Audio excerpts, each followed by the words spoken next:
Well, the Cardinals are faced with a serious situation. Scott Rowland is not in the lineup. He is injured. Meanwhile, the question is, who will take his place? Either John Mabry or Abraham Nunez. Tonight, it's Mabry that gets the call at third. The Cardinals have one of the best offenses, and it's starting to roll behind Albert Pujols. Game number 3, the Cards and Dodgers, is coming up next.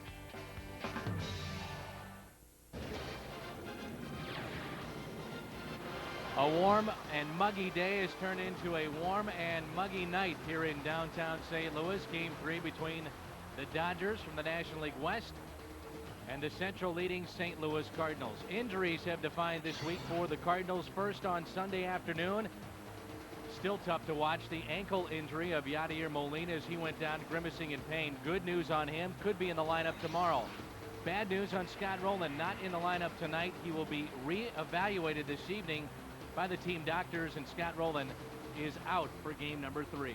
With my partner Al Hrabosky, I'm Dan McLaughlin, and we welcome you to the broadcast booth here at Busch Stadium. Game 3 between the Cards and Dodgers. Scott Rowland is out, so now you look at Abraham Nunez, you look at John Mabry, you know, and this is no knock on those guys, you're going to take a step down defensively, but you hope that those guys can at least offensively provide a spark until Rowland gets back.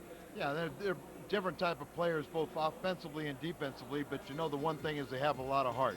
John Mabry, you look at that fielding percentage, I think that was a lot earlier in his career, because last year when he got extended play at third base when Rowland was out, he played very well, and he has played this year too.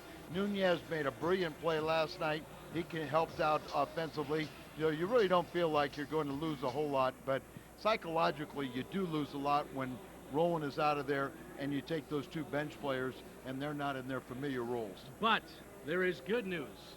Jason Isringhausen is getting healthy, and so is Yadier Molina. Yeah, I think both of them. First of all, Jason will be activated tomorrow, barring something, you know, off the field happening, or auto accident or something going home tonight. But and Tony fully expects to start Molina tomorrow afternoon. So those are good news. I think we'll have a better evaluation as the doctors look at Scott Rowland 24 hours after the injury and see where he stands. But probably a disablement is probably likely. This 8-game homestand continues for the St. Louis Cardinals, and this is game number 3 between the Cardinals and the Dodgers. We're expecting over 30,000 tonight here at Busch, another big crowd, and a good pitching pairing. Jeff Suppan for St. Louis, Brad Penny for the Dodgers. We'll talk about that pairing next on FSN Midwest. Cardinals baseball rolls on FSN Midwest. Two teams with identical records and leading their divisions, the West and the Central. The Cardinals and Dodgers both 20 and 12. And now we've got a good pitching pairing here tonight. You look at Brad Penny, a guy that had a similar arm problem as Chris Carpenter did at the end of last season. He was shut down. He's come back. He's now 100% healthy. And when he's on, he's one of the toughest right-handers in the National League. Yeah, they made a big trade to acquire him from Florida at the All-Star break last year. You see he's 2-1 in 6 career starts against St. Louis. Jeff Suppan never has defeated LA in the regular season, but the Cardinals wouldn't have gone to the World Series without Suppan pitching brilliantly and winning in postseason last year. That look at that graphic is brought to you by Ford. That's your Ford key matchup. Jeff Suppan here at Busch, for whatever reason, has struggled. What do you think it is? Well, I don't think it's just, I think it's one of those quirky things, and I think the longer he pitches, probably will turn that around. I know the one thing, though, Jeff Suppan has really drawn the short stick quite a few times where he's matched up against the number 1 or number 2 starter, and many times he's responded very well. The one thing, the Dodgers added 2 big bats in Jeff Kent and J.D. Drew. Both those guys have had success against Suppan. So he's got his work cut out for tonight, but many times he responds to that challenge. All right, we're set to go. It's a pair of right-handers tonight. It's game 3 of this 4-game set. John Mabry, the start at third base. Always a good guy in the game of baseball. Signing autographs. Our first pitch is coming up. Dan and Al with you here at Busch Stadium. Game 3 of the 4-game set between the Cards and the Dodgers. Jeff Suppan, he's on the mound for St. Louis. His numbers brought to you by Advance Auto Parts, Al. I talked about he has won the 2 games of both being against Milwaukee this season. He was the winner in that deciding game 4 of the division series last fall. When he went 7 innings, allowed LA just 2 runs on 2 hits, and retired the last 14 batters. Hopefully that he can build off of that.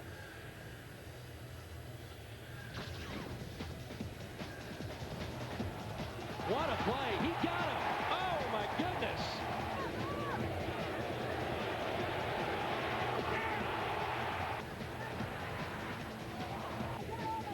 Good pickup by Pujols, and he flips a marquee. Albert Pujols anchoring the Auto Tire defense. We go around the horn, brought to you by Auto Tire. Cedeno, Edmonds, and Walker in the outfield. Mabry's at third, filling in for Roland. Eckstein at short. Gritzelanek at second. Albert Pujols, as we showed you, is at first. And Einar Diaz, at least for one more night, is the starter behind the plate for St. Louis. The Dodgers last year a record of 93 and 69. It's a good lineup this year. It's brought to you by Southwest Airlines. Cesar Izturis and then Hee-Sop Choi, 4 RBIs last night, and J.D. Drew here in the first. The cleanup man is Jeff Kent, followed by Milton Bradley. Almedo Sainz is the third baseman. Ricky Leday, Jason Phillips, and Brad Penny rounding out your Southwest Airlines starting lineup. And there's a look at Jim Tracy, the manager since 2000 with Los Angeles. Hard to believe this is his 5th season already after spending a number of years in the minor leagues with the Cincinnati Reds. Wanted a chance to be a manager at the major league level, and the Dodgers gave him his first shot, and he capitalized last year, getting this team into postseason play. Bench coach for 2 pretty good major league managers, Felipe Alou and Davey Johnson. The switch hitting, Cesar Izturis on the first pitch into left center. Edmonds on the move. He won't get it. It drops between Edmonds and Cedeno. A leadoff double for Cesar Izturis as Jimmy and Roger out there just let that thing drop between him. And it's a leadoff double at 7-12 here in downtown St. Louis. Now the Cardinals have really made a lot of mistakes to Izturis. There's a good pitch that's up and away. A lot of bad breaking balls that were up. That was not a breaking ball, and it just seemed like that ball would hang up for Jim to get underneath it, but didn't get there, and there he is in scoring position one more time. His 6th hit in 11 at bats, and he came in 0 for 10. Then he was 0 for 2 in his first 2 plate appearances of the series. Hee-Sop Choi, the hitter, the first baseman for Los Angeles. Looked like Edmonds kind of took I don't want to say a loafing effort towards that ball, but I wonder if he thought Cedeno was going to come over and get it. Then he started to pick up the pace, and it dropped between both of them. I was watching him out there. He's kind of like acting like one of his knees is barking a little bit, but it seemed like it would hang up. Pitch inside to Choi. Cardinals have been going after Choi inside, and of course he was the difference maker in last night's game. 2 for 4 with a walk, 4 RBIs. He had the homer. Those 4 ribbies tied his career high. A look at Izturis out at second base after his leadoff double. And Choi's out in front of a changeup. He has been one of their hottest hitters. He's raised his batting average to 280 overall, up from 200 in just 10 games. Favored by their general manager, and they said they've been kind of picking his spots and giving him situations where they think he will succeed. A 2-1 pitch to Choi. Missed inside. Our home plate umpire is Marty Foster. Jim Joyce at first. Laz Diaz at second. Dana DeMuth is at third. Of course, with Valentine injured, their normal third baseman, they're trying to find a third baseman on a nightly basis, and Almedo Sainz is playing third tonight, and Choi is going to get more playing time at first. Chance here for Hee-Sop Choi in a 3-1 count, and he rips it into right field, and it drops for a base hit. Izturis will be held at third, and here come the Dodgers again now with runners at the corners, and J.D. Drew will be the hitter.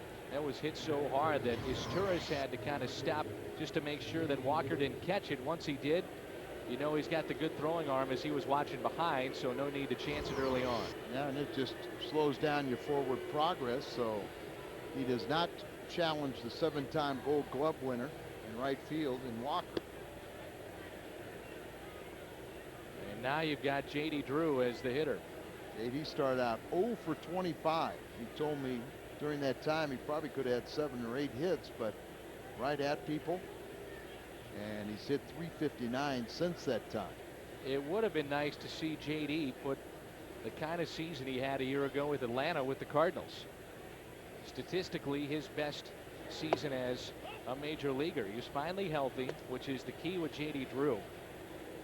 And he would really emerge as one of the National League's better outfielders. Career highs in runs scored, walks, home runs, and RBIs.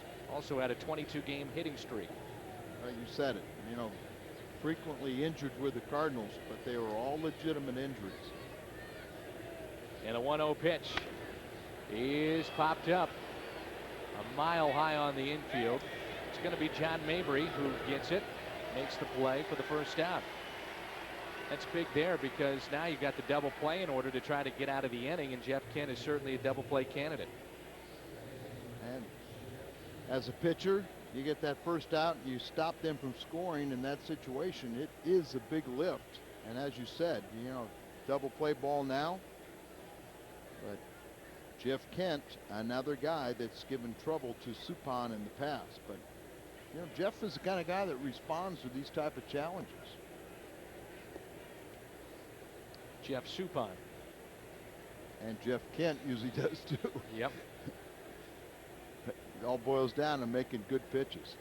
Of course, Jeff Kent had the game-winning walk-off home run in Game 5 of the National League Championship Series in Houston as the Astros took a 3-2 lead. The Cardinals then, of course, came back. Jeff Suppan pitched wonderfully in Game 7 against Roger Clemens, and the Cardinals were off to the World Series for the first time since 1987. And in Game 4 of the World Series, it was Derek Lowe on the mound, and he'll be on the mound tomorrow for the Dodgers. Isn't it odd that until Carpenter got hurt, you would have thought Suppan would have been the odd man out. And he was the Cardinals' best pitcher and, you know, best starter in postseason play. And it seems like this, Al, he may get into trouble here in the first and give up a run or two, but we'll probably still be calling his name in the 6th inning. Usually he's going to go 6 innings. If he doesn't come out with a lead, he at least gives his team an opportunity to come from behind. And with the Cardinals' good defense and offense, more times than not, he'll be a winner. And the 1-1 is hit down the right field line and out of play for strike 2. You mentioned this during our open, some of the matchups that Jeff Suppan has had. Brad Penny tonight, John Smoltz in Atlanta, Ben Sheets in Milwaukee. He's had some of the toughest pitchers in the National League go head-to-head. Carlos Zambrano of the Cubs was another one. Pretty much straight away. Count of 1 ball, 2 strikes. Runner at third is Cesar Izturis. Aesop Choi at first. Back-to-back hits for the Dodgers here in the top of the first. Drew popped out on the infield to John Mabry, and now runners at the corners. Let's see if Suppan can't get Jeff Kent. Diaz wants the fastball, but a lot of times when you're ahead in the count, they're going to try and make him hit a breaking ball. He is more of a dead red hitter.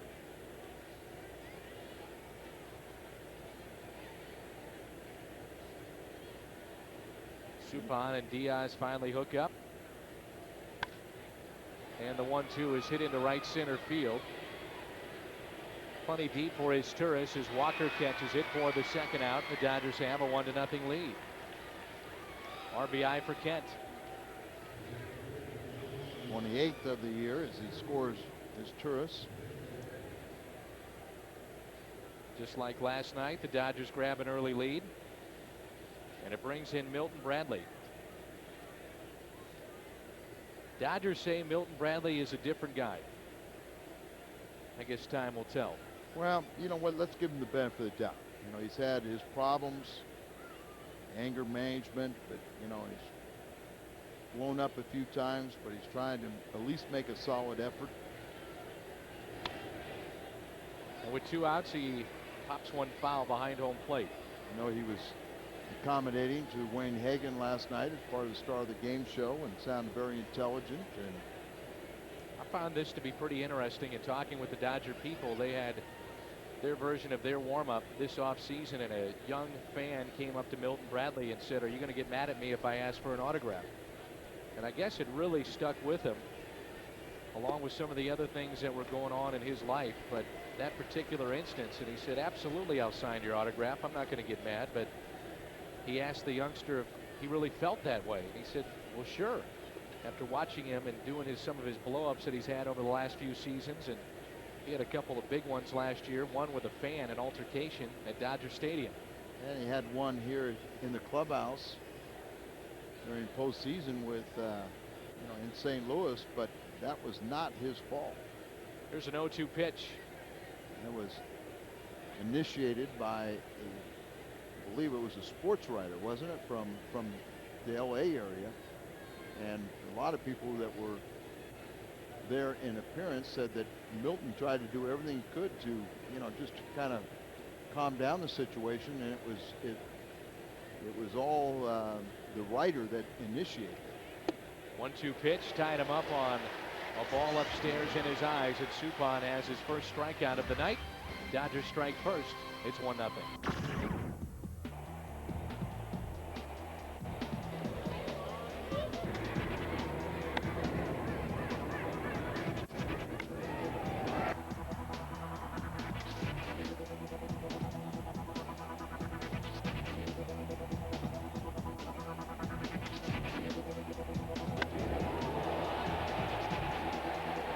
That's a look at your Southwest Airlines starting lineup of the Cardinals: Eckstein, Walker, and Pujols, along with Edman, Cedeno, Mabry, Gritsalanek, Diaz, and Jeff Suppan. Tony La Russa's Southwest Airlines starting lineup.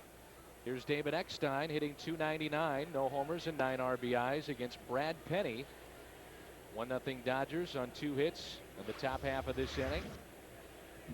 David Eckstein has been swinging a hot bat and has had a very fine series thus far. He's 4 for 7. Rico starter for the Dodgers, Brad Penny. Nice. Penny not happy with his mechanics to the start, but a good start to the season. 3 starts, 2-0, ERA at 2.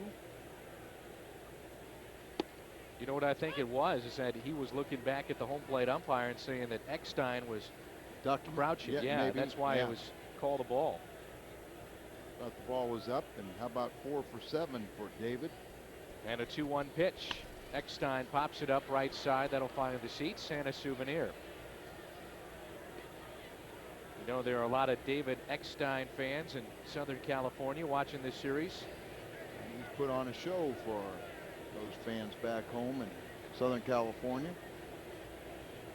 3rd toughest in the National League to strike out. Puts the ball in play.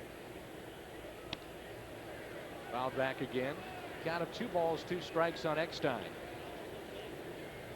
93, 94 on the stadium gun, right around 91 on our radar gun. 4-seam fastballs. Then he's got a good breaking ball and changeup.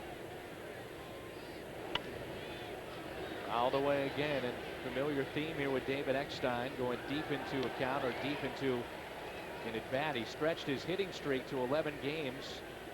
He had his 3rd 3-hit game of the season yesterday. Chokes up even more with 2 strikes. He starts the at bat choking up. Leans out over the plate. The 2-2 pitch upstairs. Think about some of these young starters that the Marlins have had and still do. A.J. Burnett, Brad Penny, Josh Beckett. They have had some terrific pitching. And the 3-2 is hit into left center field. And that'll hang out there for Ricky Leday for the first out. Let's go around the horn, brought to you by Auto Tire. Look at Milton Bradley, the center fielder for the Dodgers. Leday, Bradley, and Drew in the outfield. Signs is Torres, Kent, and Choi on the infield. Jason Phillips, the former Met, behind the plate. The Auto Tire defense. Here's Walker hitting .283, 4 homers and 11 RBIs. He's picked it up as of late. 3-game hitting streak coming into play. And it might be 4. Could be an error on Choi. That one skipped under his glove. And the Cardinals have their first base runner of the night. You can see as this has gotten a little warmer here in St. Louis, so is the bat of Larry Walker. Yeah, Larry staying fresh, and that could have been scored either way. Scored as a base hit, as Choi didn't do anything to knock it down. Pretty generous. It was hit hard, but this is the big leagues. And since it's a Cardinal hitter, I have no problem with a hit. But I think Brad Penny thought he had an out. Pretty generous scoring right there as Walker gets the base hit, a 1-out hit. Here's Pujols. You know my theory on scoring, don't you? No. Well, since players have a tendency to argue more and call up the official score, it's 2 against 1. So you got Larry Walker is happy now. Choi's happy because it's an error. So you got hit, 2 against, not an error. Yeah, it's a hit and not an error. And only Brad Penny, 2 against 1. The Rybowski school of scoring right there. I like that. Well, and you see how fielders play things to the side, so if it takes a bad hop, it doesn't hit him in the chest, and it goes by him. If it gets by him, it's usually scored a base hit. So you've got Walker happy, Choi happy, Penny upset. That's your 2 against 1. Yeah, and if you think about it, there's either 10 or 11 or 12 pitchers, so there's 10, 13, 15 position players. You know, everything's against the pitcher. And a ball outside to Albert Pujols at a count of 2 balls and 1 strike. And you got your official score that has to sit there and hear all the complaints. So he gets 2 happies, 1 negative. Gary Mueller is our official score, and that's a base hit for Albert Pujols with back-to-back hits. Albert extends his hitting streak to 5 games as Walker went to 4 games. And it brings in Jim Edmonds with 2 runners on and just 1 out here in the first for St. Louis. Bounces it right through, and look at that. What Perfect a flash. shot. Didn't get a point of contact a little bit before. Edmonds is the cleanup man tonight, with Roger Cedeno to follow. 2 for 9 in this series. 286 overall, 6 home runs and 20 RBIs. Edmonds on the first pitch into right field. And Walker will be held up at third, and the bases will be loaded. Good throw back into the infield by J.D. Drew. 3 consecutive hits and a chance for Roger Cedeno. After Brad Penny, you see right there, he had to hold to make sure that ball got through and wasn't a line drive. Goes out to J.D. and shows respect for J.D.'s arm, but Brad Penny was reminded by Phillips, okay, you've got 1 out. Just get a ground ball that is right at somebody. You see the reason why Cedeno's playing with that 385 average against Penny. It's amazing some of the numbers that Cedeno has against some of the top pitchers in the league. And the first one that comes to mind is the Rocket, Roger Clemens. And look at those numbers against Penny. Yeah, it's just a lot of that happened when he was playing every day and got a big contract from the Dodgers. 1 ball, 1 strike, and then he got a big deal from the New York Mets. That didn't work out well as he struggled and was kind of the poster child for their struggles, and the Cardinals picked him up before last season. And he has been a nice addition. You know, just a great team player. Has gotten off to a slow start with just a 139 average, no homers and 5 RBIs. 0 for 2 in this series, ahead in the count with the bases loaded, 2 balls and 1 strike. Not bad against left-handed pitching where he's 3 for 7 and 429 average, but this side of the plate he's really struggled. 2 for 29 and 2 for 12 with runners in scoring position. And he stays away there, so 3 balls and a strike with the bases loaded. Base hit could give the Cardinals a lead. It certainly would tie it up. These 2 teams saw each other in the division series, a postseason play last year. The Cardinals winning in 4 games. Roger, a little weak ground ball to Choi. Penny at first, got him. Run scores, RBI for Cedeno, number 6. And the game is tied at 1-1. Choi a little shaky with this as he bobbled it, but Penny was at the bag and made the right call. Close play right there, and might have been tough to turn to, but Choi, being a left-handed throwing first baseman, was in position to go to second, and obviously you saw Penny get over there, so might have been a close play the way Roger runs. The Cardinals did tie it up, but looking for more. And Mabry hits it to Choi. He dives. Penny is covering, and that saves a couple of runs. Cardinals strand 2, but they've tied it up. It's 1-1 as we head to the second. Right over the broadcast, you can log on to foxsports.com and email the booth on MSN. The Cardinals booth is the keyword, Cardinals booth, and we'll try to answer some of your comments and questions throughout our telecast tonight. The folks in Big Mac Land enjoying this one. A big crowd, kind of a haze over the stadium. Had very, very warm temperatures, kind of muggy this afternoon. And the batter will be Olmedo Signs, the third baseman tonight for the Dodgers, followed by Leday and then Jason Phillips. A 1-1 game. Suppan back to work. And the first pitch is strike. You know, one of the big questions last night was, do you let Jarvis face Choi?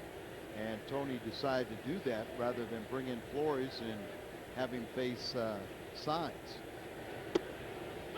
Once again, a lot of times you make decisions, but it's all, you know, the success is predicated on the outcome of the pitchers. And he chose to go with leave Jarvis in there. Choi hit a 3-run home run. Can't say it's wrong. And 9-8 was the final, right? And bottom line is, every time you score 8 runs, you're supposed to win that game. And the Cardinals had a commanding lead and let it slip away. I think, though, it does tell the story in the fact that when the Cardinals do get Jason Isringhausen back, and apparently he's going to be activated tomorrow, we are led to believe that, and you've been in that bullpen, you know what it's like, Al, to have defined roles and to have a comfort zone to know, all right, if I'm a left-hander, I know I'm probably going to face this guy, that guy, and this guy, possibly coming off the bench, or these are the lefties in that lineup. Cardinals are just 7-7 since Izzy departed. Well, I'll be one to tell you that I think a lot of that is just bull and just a cheap excuse. You know what your job is. Your job is to pitch when the manager calls upon. Sure, it is nice to define and say, I'm the 7th inning guy and I'm this guy, but On 1-2, Signs reaches on an infield hit, knocked down by the Cardinals shortstop Eckstein. I will say this, though, because Izzy was out, I think the experience that those guys got, and four other pitchers down there in the bullpen got chances to close games and acquired saves. The Cardinals have 14 saves on the year, the most in the National League, and by 5 different pitchers. It'll help them when they do get into their familiar roles. Al Reyes, one of the guys that's been saving some games, but don't feel sorry for the Cardinals. Asked the Dodgers about losing Eric Gagne. Asked the Cubs about trying to succeed without 2 different closers that they went with. Kansas City Royals, the Milwaukee Brewers with Turnbow trying to find a guy to fill in. Yeah, I mean, look at the opportunity you create for a guy like Turnbow, and those guys have made the most of it. Cardinals don't have anybody that can throw as hard as some of those guys, including the Dodgers, who picked up 10 out of 11 saves from with Gagne on the disabled list. Brazoban. Ryan Wagner in Cincinnati, a lot of talk about that happening after Danny Graves on Monday night blew another save opportunity for the Reds. Young man Lyon, that was part of the Kurt Schilling deal with Boston, came over to the Diamondbacks, had never closed, wasn't even supposed to make the team, and now he's one of the top relievers as far as saves are concerned in Major League Baseball. The count of 1 ball and 2 strikes on Ricky Leday. Steve Klein yesterday with Baltimore gave up back-to-back home runs in the 10th against Minnesota to blow a game. You know, he had been pitching very well. He got off to a bad start, had a real good streak, and then, you know, if you're out there long enough, you're going to have a bad game. Ricky Leday, a guy that's well traveled. Very good years with the Yankees. Their championship run as a bench player. Was with the Phillies for a while, and now the Dodgers. Takes a ball a little low, 2-2 the count. Leday off to a good start, hitting .320, 1 homer and 12 RBIs.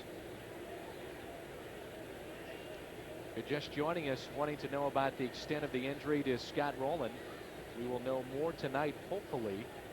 Dr. Paletta will re-examine him tonight, and Scott Rowland got to the ballpark and was asked about his state. Did he feel any better coming to the ballpark today? And he said no. That's not good news. Yeah, considerably sore. So John Mabry, the first out of the chute, he gets a start tonight.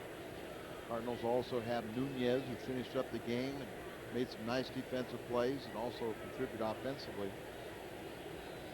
Scott Seabold down at Memphis batted .324 and got some power numbers. He left a good impression in spring training. And a strikeout of Leday, number 2 on the night for Jeff Suppan.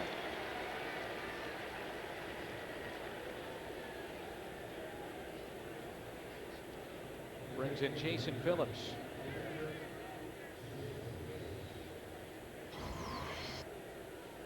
This is our hot pitch of the game, brought to you by Hardee's. Good tailing action there to the left-handed hitting Ricky Leday, the Hardee's hot pitch.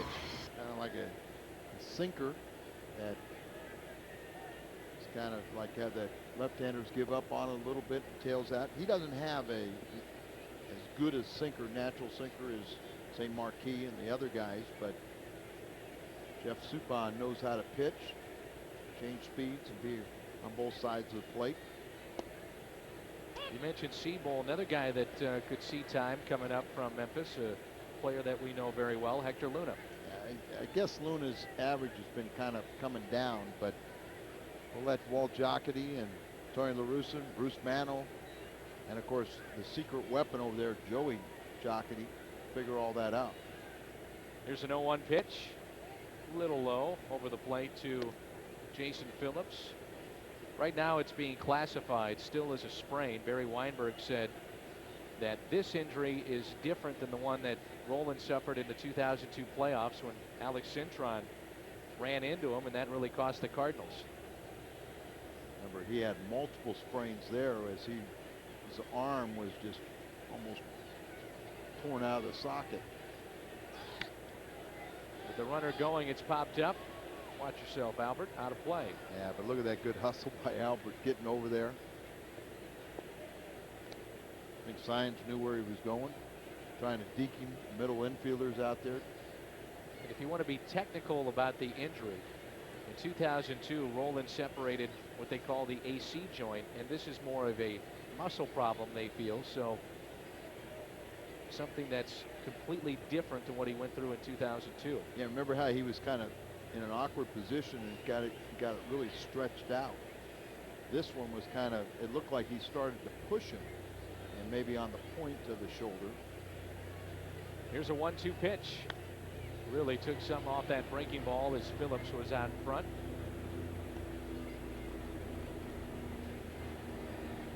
Jason Phillips, his first season with the Dodgers after a couple of years with the New York Mets.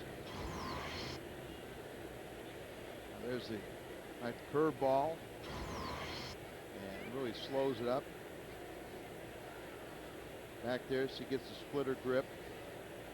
Most of the time, you kind of find that one, and then when you bring it to the glove, you can change it into your other grips. He says he does that before every pitch. He starts out with that grip and then adjusts. Because that is the most extreme. So you get into that split finger grip, flips it around like that, but he'll end up with the splitter grip, and then as he brings the ball to his glove, then he can adjust. Because if you did it the other way, someone would maybe see that you spread out your glove. Little chopper left side. Mabry will be tested. He has a good arm. Throw to first, and Pujols is there. That's out number 2. John Mabry out early today, taking a lot of ground balls at third base and getting ready for plays like this. Not an easy play, but John really has improved dramatically with more playing time. And showed his fielding percentage, and I think it's considerably higher if you look at the extended time he got last year when Scott Rowland was injured with a calf at the end of the season, and the few times he's played there this year. He hasn't hurt you at all defensively. Signs is the runner at second base, 2 down, and here's Brad Penny, 1 for 5 on the season. And a curveball, and a swing and a miss. Suppan has struck out 2, and he has allowed 3 hits so far. Brad Penny, big burly guy that Jeff has to make his pitches. Big enough, strong enough, he can hit the ball out of the ballpark if you make a mistake. And he pulls it to Mabry. Good play on the backhand. Strong throw to Pujols. Good job by John Mabry in a couple of plays. One he had to charge. That one a hot shot that he had to backhand at the hot corner, filling in for Scott Rowland. Dodgers strand a man. They have left 2 on the night. We're midway through the second. His warm-up tosses here for the bottom of the second. We take a look at the standings, brought to you by Jack in the Box. The Cardinals lead it by 3.5 over Milwaukee. The Cubs and Pirates both 5.5 out. The Astros 8, the Reds 8.5. The Jack in the Box NL Central standings, and the news, Al, not good with Houston, as we see a couple of fans down there enjoy our work on Fox Sports. But apparently Jeff Bagwell is contemplating retirement. At least that has been brought up. He had missed the previous 6 games with that shoulder ailment, battling through that the last couple of years. Production way down, so he's gone on the disabled list, and it could have been a great warrior out of frustration saying, hey, I may be done, I may have to retire, but if he does, we're talking about one of the all-time greats. You're absolutely right, and both on and off the field. Bagwell has had multiple surgeries on that shoulder, and yet this is the first time he's gone on the disabled list in 7 years. So, and I think he missed like 15 games the last 3 years. He plays through a lot of pain. And for him to miss 6 games to go on the disabled list, he's got to be killing him. This is Gritzalonic. 0-2 is the count as we start play here in the bottom of the second.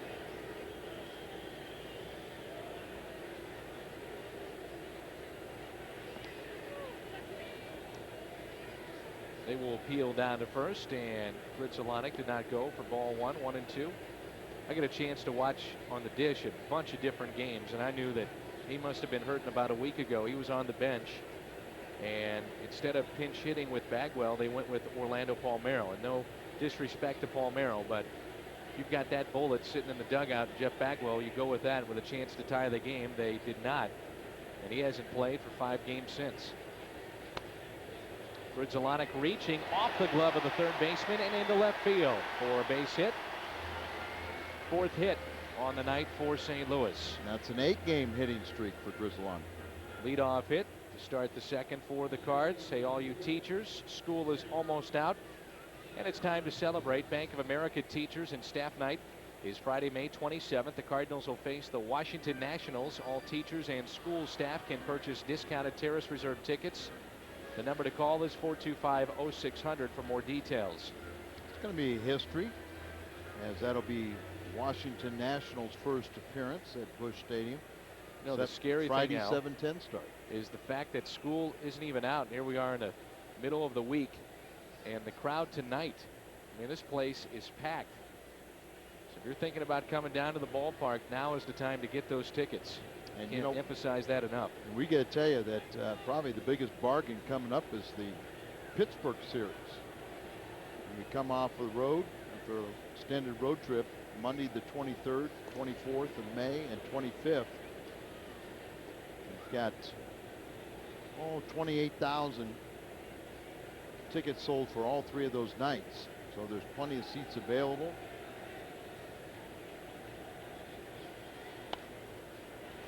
And the pitch is popped up left side off the bat of Diaz and out of play. Get an email here from Michael Slows, wants to know about J.D. Drew's brother.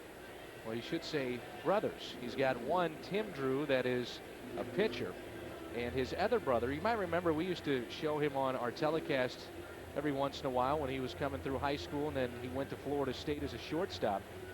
Well, he turned out to be a first-round pick of the Arizona Diamondbacks. He is represented by you-know-who, Scott Boras. And he and Jeff Morad are going head-to-head trying to get a contract done. A lot like JD, he's playing in an independent league right now, as the Diamondbacks still have negotiating rights to him until the June draft, right before the June draft. First brother combinations. He and Tim were #1 draft picks, and then you put Steven in there, #1 draft pick. It's the first time that's ever happened. And so we'll still have to see if they can work out a contract, but right now Steven, whose nickname is Dirt, shortstop in college, is getting some at-bats in the independent league. What makes that entire situation so interesting, and you take the brothers aside, is the fact that you've got Jeff Morad, who negotiated hundreds of millions of dollars for his clients, now working on the other side as the hit and run was on and it's popped up.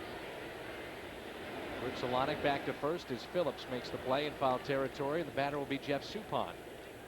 Like to be a fly on the wall in that negotiation.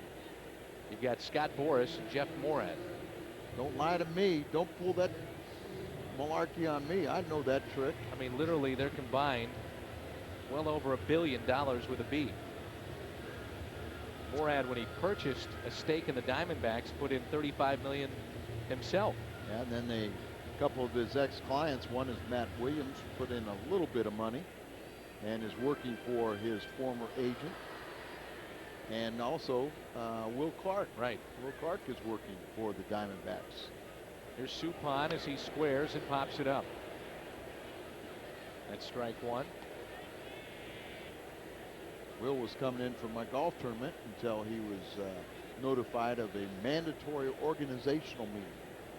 I let him off the hook. You're such a good guy. I didn't say that.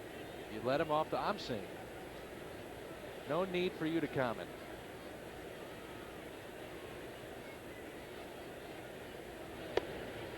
That's strike two on Suppan. Jack Clark is in attendance tonight. Now, is he going to be coaching with anybody this summer? He's the former Dodgers hitting coach. And I think that was the last time he was in the majors, and then he was managing for a while with the Rascals. And there's Tom, one of the Rascal owners there in the white. Suppan, a two-strike bunt, gets it down. Only play for Choi is to tag out Suppan for the second out. So is he coaching? Do you know? You know, there was some talk of him trying to join the Rascal staff as a coach, but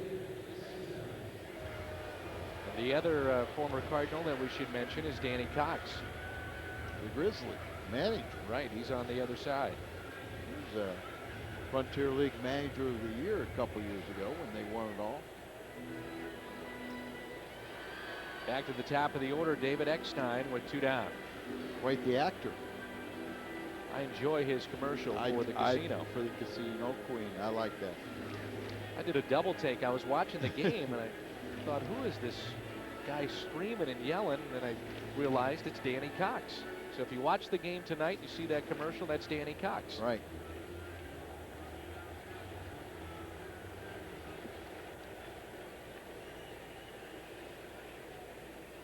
Solonic is the runner at second with two outs. Curveball to Eckstein and a strike. Now, is Torres going to be a nice guy and tell him the truth? That it's. See, he's starting to walk off, and there is Torres very quietly who's trying to get the pitcher to throw behind and tag him out. You can understand that. Sure. Knocked down by Penny. Eckstein is hustling, and he is safe. Runners at the corners for Walker. 12-game hitting streak for David. 1 for 2 on the night with the infield hit. Penny may have saved a run. I think he did. Those big legs, you know, kind of piano legs, kind of knocked it down. And the 12-game hitting streak is intact. And with now runners at the corners, Larry Walker, who extended his hitting streak to 4 games with a base hit and scored the lone run for the Cardinals, comes up here in a chance to give the Redbirds a lead. Seemed like over the weekend Walker was under 250. Now he's at 290.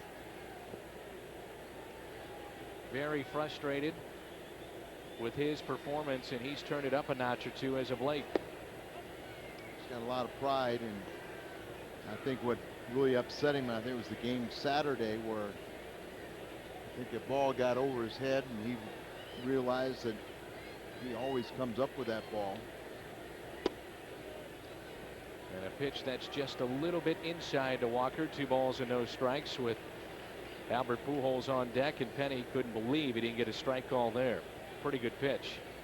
I might have to agree with him. Oklahoma native.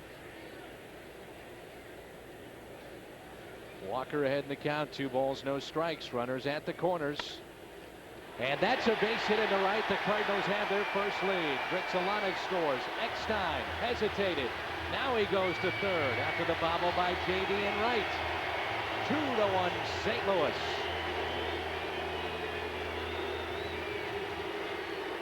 A base hit, an error on JD Drew in right, and an RBI for Walker. And it's the Cardinals with a lead of 2-1.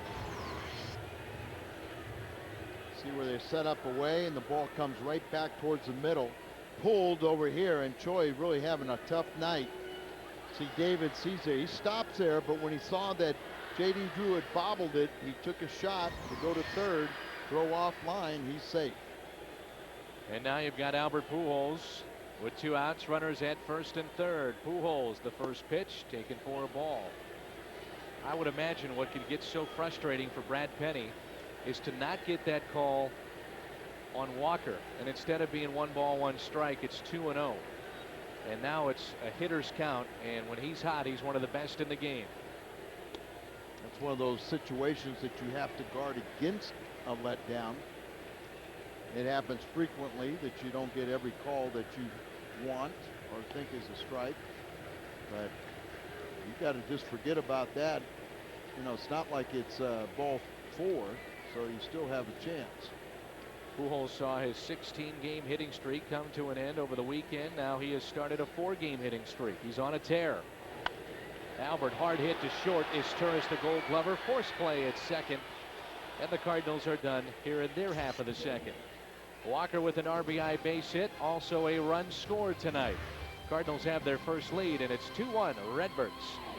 Baseball returning to Fox for another year of historical moments for some of the game's biggest stars. Showdowns between the fiercest rivals in all of sports, and incredible moments that turn players into legends. We're talking about the Fox Saturday Baseball Game of the Week, May 21st in high definition, and it's only on Fox.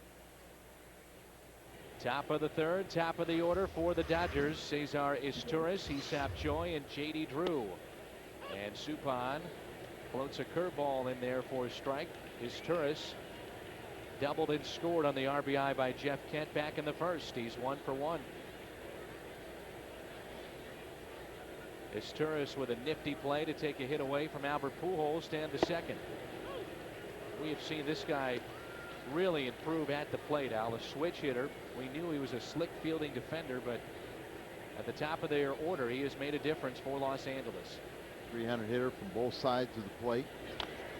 And he taps this one down the first base line, a swinging bunt. Suppan throws it wildly. And on an 0-2 pitch, Izturis reaches for the second time tonight. Base hit for Izturis, and the 4th hit of the night for Los Angeles. Well, right off the end of the bat, reaching for it, little dribbler, swinging bunt, and Jeff picks it up and didn't get a good handle on it, threw it away, but Grixalanic was there and he would have beat it out anyway. So another breaking ball that's up that he gets a base hit. Charlie Russo cringing, saying he got 5 hits on bad pitches, bad breaking balls up, the same basic pitch prior to tonight's game. And now he's 2 for 2 again. Here's Choi, who singled back in the first. He's 1 for 1, 3 for 6 in this series. It was back in 1999 when the Chicago Cubs signed Hisap Choi as a free agent. He is from South Korea, and a guy that you know well, Al, Leon Lee, scouted him and advised the Cubs to sign him. Leon. And Choi drills this one into right center field. That has a chance to get out. It hops off the wall. Walk over to get it with Edmonds. Izturis being waved home. Relay to the plate is offline. Suppan backing up. The throw to third is safe. Aesop Choi delivers for Los Angeles, and it's 2-2. 4 RBIs last night, and he has added to that here tonight. It's a throw way offline, and Suppan was doing what he needed to do, backing up the play, and he had a good shot. You see, this throw's way offline. It's up the third base side. There's Jeff, and he has a legitimate shot right there, but ahead of the tag is Choi. You see Mabry's reaction. He said, I got him. Leon Lee was a Cardinal farmhand, never got to the big leagues with St. Louis, but that's Derek Lee's father. Right. And his brother, Leron Lee, was a teammate of mine and got to the big leagues with the Cardinals.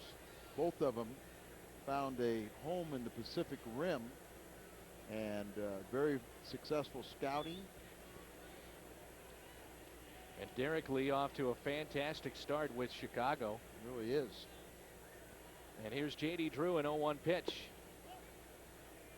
I wonder, because just watching that throw so offline by Gritzelanek, if he was surprised that the runner was trying to score with nobody out to start this third inning. He looked to be a little surprised. Well, and there's the mistake by not anticipating. You anticipate it, your body will line itself up. You'll still get a good, strong, accurate throw. It'll be at a low trajectory that if they hold up, nobody can advance. Would you agree with that, though? Yeah, probably. He's been pretty accurate with most of his throws. Nobody out, and you're coming up with Drew, your third place hitter. He might have been thinking that they wouldn't send him, and they did. Chance for JD on 2-1. Hammers it. Pujols, a diving play. Oh, what a play. The run will score, but Albert Pujols takes an extra base hit away from his former teammate J.D. Drew. What a play by Albert. That's a play that is indicative of the type of fielder that Pujols has become. Very soft hands, very aggressive and alert there. You see him come up and was ready to throw home, but then chose against that and said, I need to get an out, and got it at first base as LA now is taking a 3-2 lead. Cleanup man Jeff Kent for the Dodgers. Have to go all the way back to 1989 when Jeff Kent was a 20th round pick out of Cal by the Toronto Blue Jays. Made his debut with Toronto in '92. Only one season though with the Blue Jays. 5 years with the Mets, 1 with Cleveland, 6 with San Francisco. Just finished up 2 with Houston, and now in his first season with his hometown team, the Los Angeles Dodgers.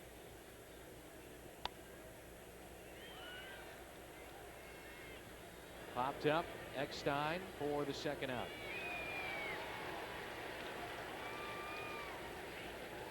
Let's go back to it. Is Turris on Troy's base hit out in right center. Look at there. He's looking out there. Keeps on slowing down his forward progress. Now That's exactly he'll turn. What he did in the first 2. Yeah. Now you'll turn and look at it, and you wonder if he ran through Glenn Hoffman's sign or not.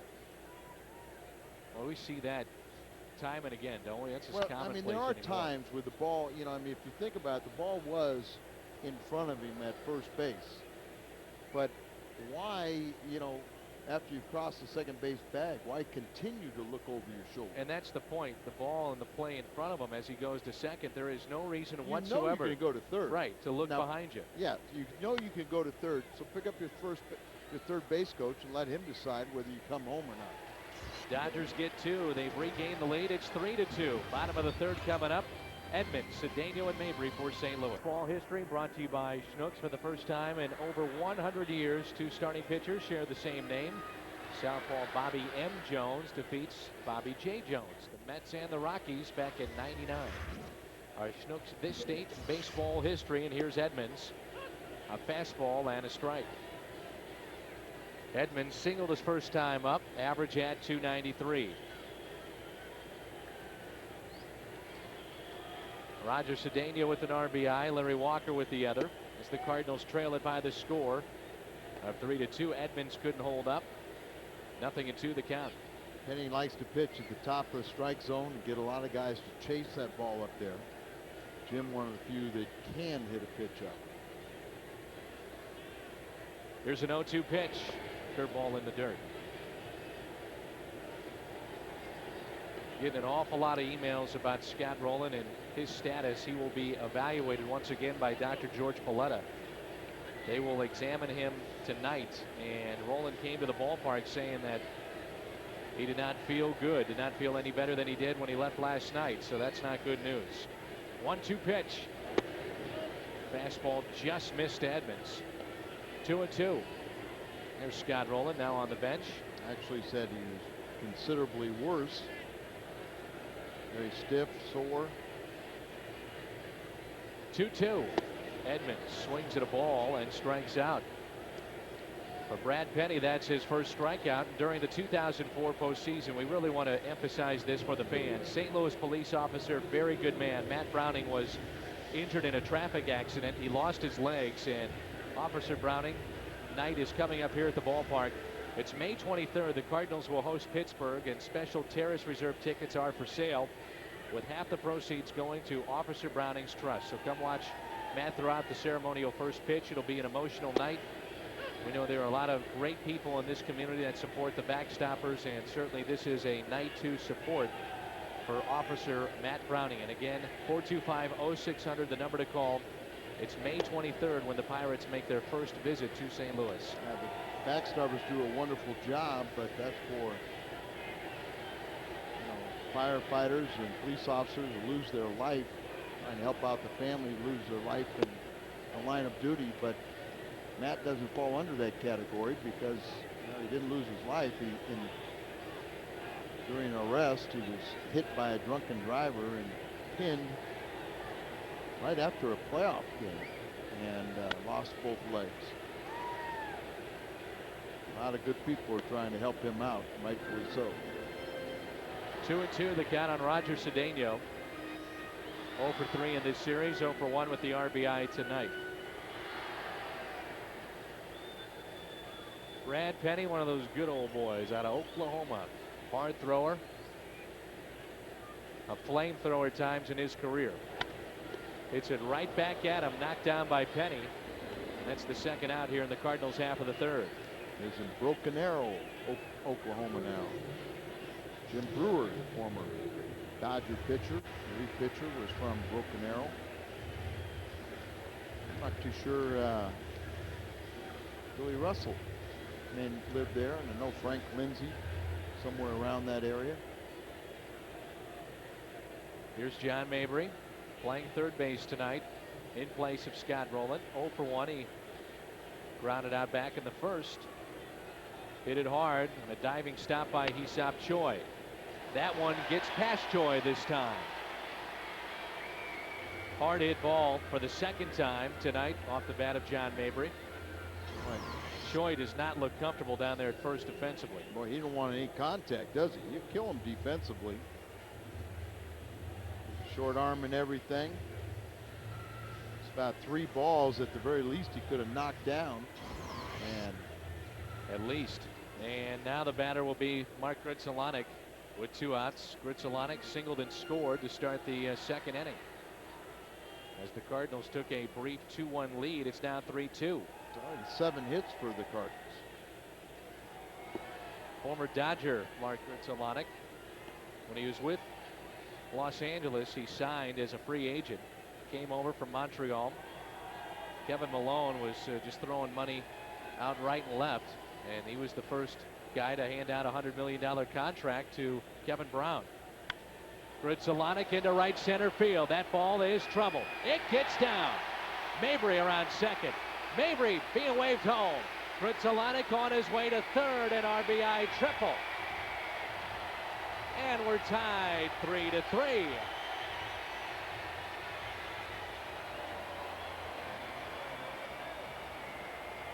Two for 2 for Grudzielanek, his second triple of the year, his 11th RBI, and he's a gaps type hitter. He had 54 doubles when he was playing with Montreal as a shortstop and all-star. Here he gets one better. As JD retrieves it in, cutoff man dropped it, but Grizzolonic was already well on his way to third. So with 2 outs, 2 consecutive hits, the ball up, out over the plate, and the Cardinals have tied this score. Already 6 runs, already 13 hits in this game, 8 by the Redbirds. Coming into this game, I wouldn't have expected the Cardinals to have 8 hits already here in the third against Brad Penny. No, and it kind of got them in bunches, but Cardinals came in batting .270. That average has been on the steady climb. 1-0 rip to Izturis. And he takes a hit away from Diaz. Einar is 0 for 2. Grizzolonic 2 for 2. And the Cardinals have tied it up 3-3. Almedo Signs will lead things off here in St. Louis. Gorgeous night for baseball. The rain has stayed away, and that's good. We thought we might have a rain delay in this ball game, and it looks like it's going to stay away. Dodged the bullet on Monday night. Signs is 1 for 1. He singled back into second and was left stranded. Right down the middle with that fastball from Jeff Suppan. A 3-3 game here in the top of the 4th. Very important for Jeff to put up some efficient innings, as he is going to be out there for a while because of the taxing of the bullpen. To me, though, that's one of the things that you can count on with Jeff Suppan. He'll give you 6 or 7 innings, and it's a bonus when he gets 8 or 9. And he'll go deep into games, at least with the pitch count, keep his team close. That's what you know you're getting from number 37. That's ripped into left field as Cedeno cuts it off. He'll get it back in quickly. Good play by Roger out there in left, and that holds Almedo Signs to just a single. What's on tap brought to you by Budweiser. And we saw him last October, on the 27th of October to be exact. He was pitching for Boston at that time, and it was Game 4 of the World Series, as Derek Lowe, now with the Dodgers, will get the start. He'll be opposed by Chris Carpenter. We'll come your way with Cardinals today at 11:30.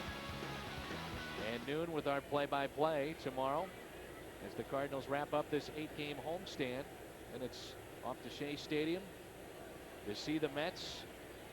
Cardinals will enjoy their first day off next Monday in quite some time, nearly 3 weeks, and then we'll see the Phillies for the final time in 2005, and then off to Kansas City for some interleague play. Well, hopefully tomorrow, a nice day, and it is projected to be a warm day. Hopefully have a big walk-up crowd. Maybe we can push it to a sellout. Already over 44,000 tickets sold already. How about a double play? Suppan to second. Double play.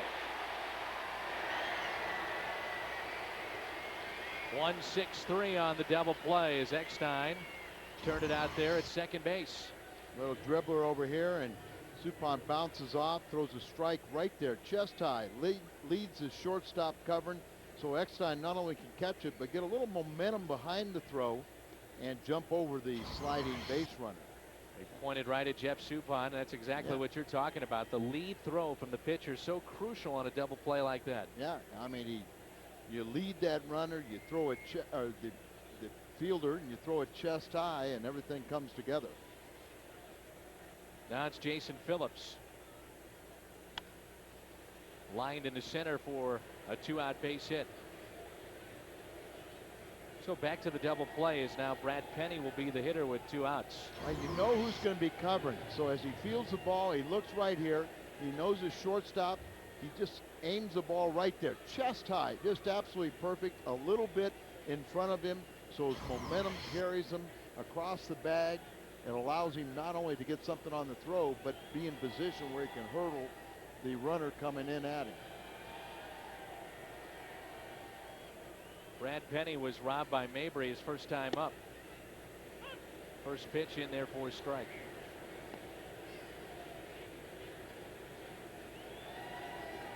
Penny is 1 for 6 to start his season. Suppan has been able to strand 4 this far in this game. And a wild swing by Penny on a breaking ball that jetted out of the zone. No balls and 2 strikes. And he hit that ball hard, as you said, the first time up. trying to keep the ball away from him. And instead he died of breaking balls. This one he wants bounced. And he struck him out. Third strikeout of the night for Jeff Suppan. He'll lead things off, followed by Eckstein and Walker coming up for the Cards in their half of the fourth.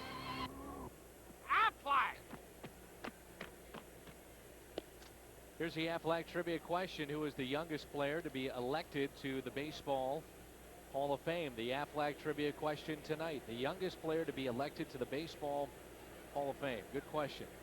As we start play here in the bottom of the fourth, Jeff Suppan will lead things off for the Cardinals. He has not been elected to the Baseball Hall of Fame, Al. And it's not Cy Young. Right. Have you been to Cooperstown? I guess you were there for what? I was Ozzy's there induction? for Ozzy's induction. That was the first time I ever been there. What'd you think? Well, it probably gets so crowded to where you can't maneuver like you yeah, like. I mean, it was from that standpoint, it wasn't enjoyable because I wasn't afforded the opportunity to look and see the exhibits and pay attention to stuff I wanted. I was, you know. Tapper and his tourist will take it with Suppan running. People find out who you are, and then even if they don't know who you are, they, because somebody else is paying attention to you, they start too. Mark Gritzelanik's bat from his cycle went to the Baseball Hall of Fame. It's the greatest collection that you will find of memorabilia, hands down, and obviously that's where every player is gunning for, to get into that Hall of Fame if you can make it to the major leagues. And here's David Eckstein.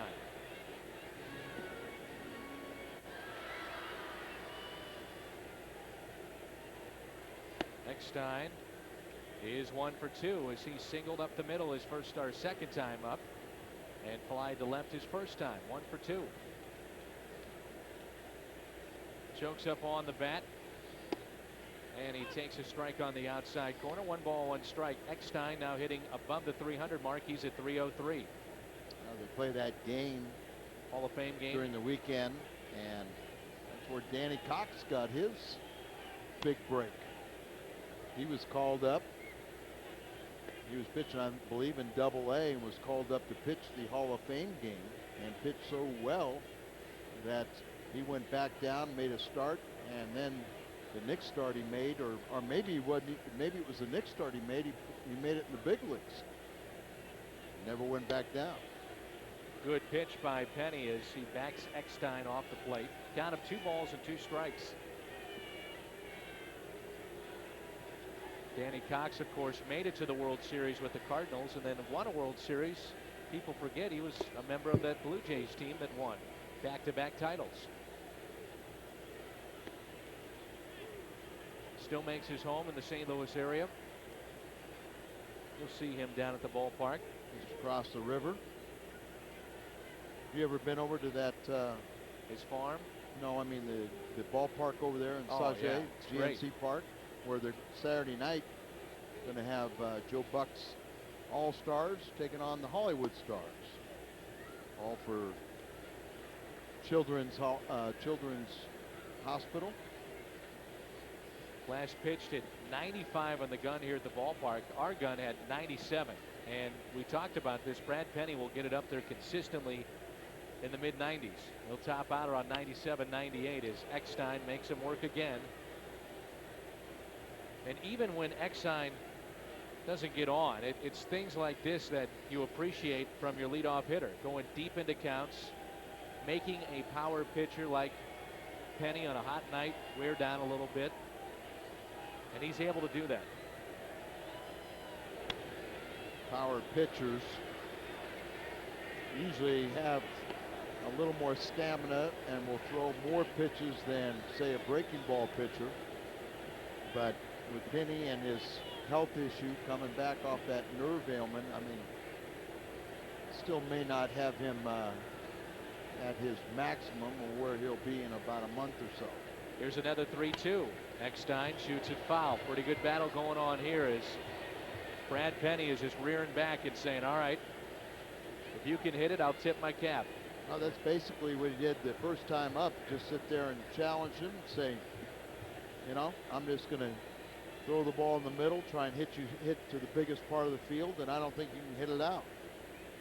Why not give in to him when he's got a good fastball? Another 3-2 pitch into right field. Eckstein wins the battle. What an at-bat by David Eckstein. A 2-hit night for the Cardinals shortstop. He's 2 for 3. 6 for 10 in the series, and just keeps on pumping away, and he keeps on battling. As far as Penny's concerned, he's saying, okay, it's still a single. I got a double play possibility in order. So why give in and throw a bunch of breaking balls when I know I can throw strikes with my fastball where I want it during that 10-pitch at bat. 10-pitch at bat for Eckstein, and now it's Walker, who is 2 for 2 with a run scored, and also an RBI, number 12 for Larry on the season. He got something in his eye as he backed away from home plate. Now he's set with Albert Pujols on deck. Just get the feeling, being around the cage and watching Walker hit, he's starting to come on, and the results are showing.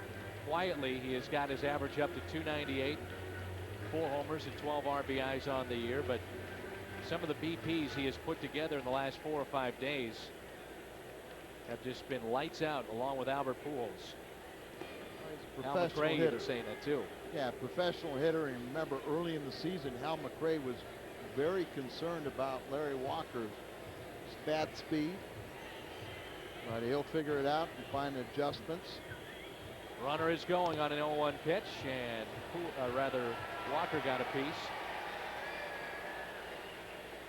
So back to first goes David Eckstein. Walker in the hole now, 0-2. Cardinals have gotten a run in every inning this far. Sometimes pitchers give in to hitters.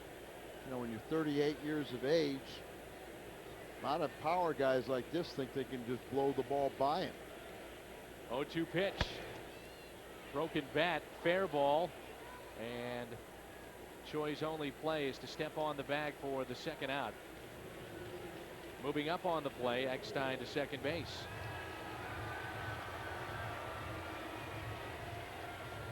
Let's cue the duck and bring in the Aflac trivia question. Aflac! The youngest player elected to the Hall of Fame is Sandy Koufax at 36 years of age. And I believe tonight is the anniversary of one of his no-hitters. Yeah, I think his second one. The 42nd anniversary of Koufax's second career no-hitter. Threw it against San Francisco. It was an 8-0 win. He only threw 7. He had an impressive run of 4 consecutive seasons with no-hitters. First no-no was back on June 30th of 1962. Third came on June 4th of 64, and his fourth, the perfect game, September 9th of 1965. Retired at a young age because of elbow problems. Was wild when he was young. But once he got into a groove, I mean, it arguably maybe the most dominant, like, 10-year period. If it was even that long. Mike Shannon used to say how he would hate going on the West Coast because of that Dodgers pitching. Mike had pretty good success against Sandy. Yes, he did. Inside to Pujols on a 94-mile-an-hour fastball. Just barely clipped him. I think Albert's glad it just grazed him. That ball exploded inside. It looked like Pujols was kind of leaning in. He was like Pujols definitely didn't even want to take the base. I think he was definitely trying to get out of the way of it, though. Striding into it, and then all of a sudden said, wow. May have caught his number 5. Just got the blouse. No, it didn't. No, come on, let me hit.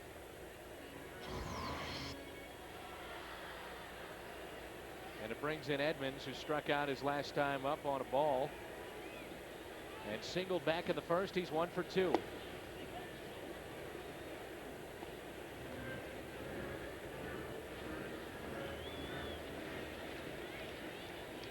Average of 290 for Jimmy. Roger Cedeno on deck. Two runners on at first and second with 2 outs. 1-0 pitch. Curveball misses in. Might have history here. And Penny has not gotten a lot of the calls on the inside portion of the plate with these left-handed Cardinal hitters. I think I've worked 21 years with Tom Mee. He's been 0 for 21 years, but he has that feeling once again that Edmonds is going to get Penny here. I disagree. And the fact that Tom has called a couple of those home runs. Really? No, And those were his son batting. And I know you were my partner then. So I may have to correct you on that. I hope you have. I hope you correct me because I want to see him succeed once or twice. But I'm kind of torn right now because I'm pulling for Tom and I'm pulling for you to be right too. No, let's pull for Tom and right. Jim. As Penny was pounding Edmonds inside and misses on a low delivery outside. And it's 3-1, and Penny's a little upset with himself. You can see with his mannerisms out there. He hit Albert Pujols, and Eckstein reached on the base hit to right in a 10-pitch at bat. 9 hits already allowed. Let's watch here on 3-1. Oh, good cut by Jimmy. Just center the ball, Jim.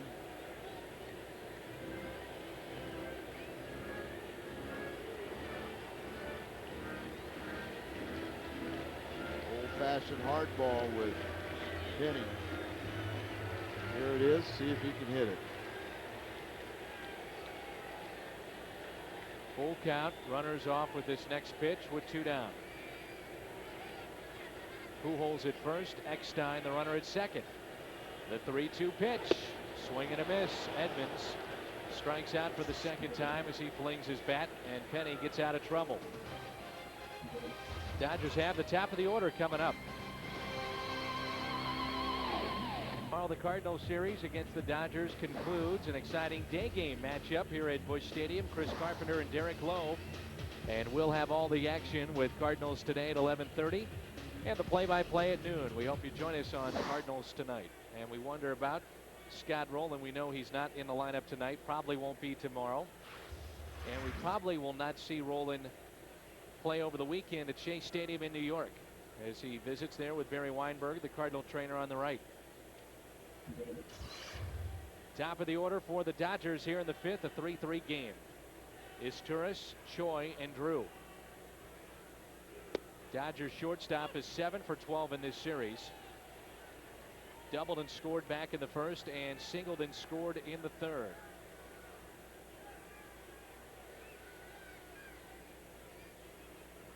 Izturis was signed at the age of 16 by Toronto out of Venezuela. 1 season with Toronto and now in his 4th season with the Los Angeles Dodgers. And he slaps this one the opposite way, and there he goes again. Cedeno over to get it near the corner. Wide turn by Izturis, and Roger Cedeno holds him to a single. A couple times Roger's done that out left. Let's go fill out the All-Star ballot and just put his name on it. Let's go pitch by pitch. The feature is brought to you by your Mid-America Chevrolet dealers. Now they keep on getting balls that are up, breaking balls up or off-speed pitches. There's like a high changeup right there, and he hammers it in the left field corner. Nice job by Cedeno to hold him to a single, but what's that? 8 for 12, and he came in 0 for 10 in the Cincinnati series ahead of coming to St. Louis. Top of the order's really done some damage tonight. Izturis 3 for 3. Hee-Seop Choi is 2 for 2. And J.D. Drew is on deck as an RBI. 3, 4, and 5 are 0 for 5 with 2 RBIs, a ground out, and a sacrifice fly. Strike 1, 1 ball, 1 strike on Hee-Seop Choi. Doubled and scored with an RBI in the third and singled and was left stranded back in the first. I know you have seen Tony La Russa conduct a number of speaking engagements, and I did one yesterday for the deluxe suite holders, and I'm telling you what, he is fantastic at doing those things, isn't he? Yep. He had everybody laughing and relaxed and having fun and answering questions. Well, Tony understands big aspect of public relations. Probably this book tour has probably really got him, you know, more acclimated to speaking in groups like that and having a little fun. I saw him do one with Buzz Bissinger about a month ago at the St. Louis Public Library, and it was terrific, as fans could ask anything they wanted about the game of baseball that even didn't involve the book. And Tony's still talking about what happened over in Edwardsville, because I heard he was there for at least 4 hours and signed and accommodated everybody. You and I have talked about this too, the fact that he does his KMOX radio show on Sunday mornings where fans can call in and ask about strategy. And with Eckstein near the bag at second, opposite field hit, good piece of hitting there by Choi, who's 3 for 3. So the top of the order, 6 for 6, and it brings in the dangerous J.D. Drew. Absolutely right, and Suppan's dodged a couple bullets with J.D., but he's going to have to pitch here now. I'm going to put you on the spot. After watching J.D. Drew all the years here in St. Louis, as a pitcher, how would you pitch J.D.? And what comes to mind for me is changeups. Absolutely. Changeup, breaking balls, away from it. So conscious of not wanting to be jammed. A lot of hitters are like that, but J.D. is so quick inside, but he won't go to the opposite field, or rarely does. There's what you're talking about. Slow breaking ball.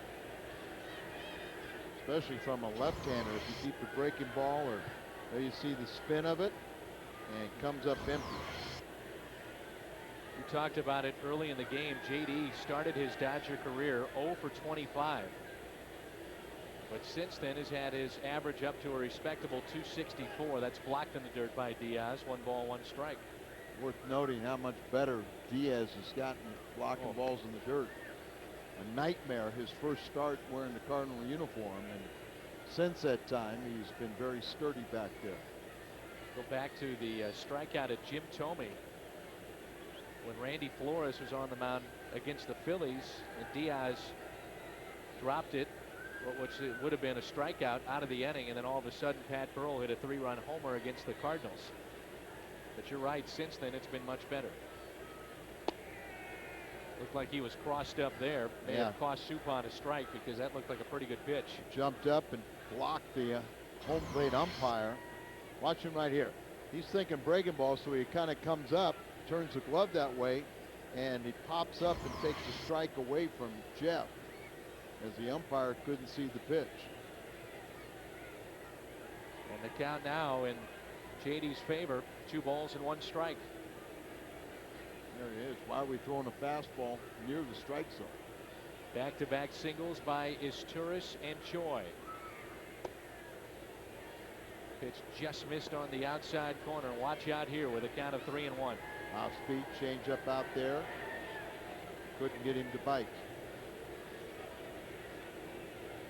JD with 5 home runs, with the RBI tonight, 14 on the year.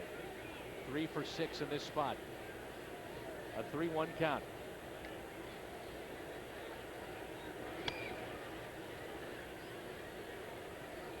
Pulled into the Cardinals dugout, full count. Suppan patting himself, saying he made a mistake with that location, but he got away with it. Got strike 2.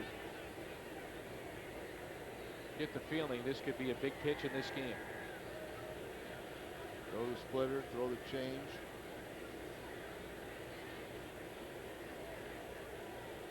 JD with that open stance. He'll lean over the plate as the pitch comes. And he got him. All the way back from a 3-1 count.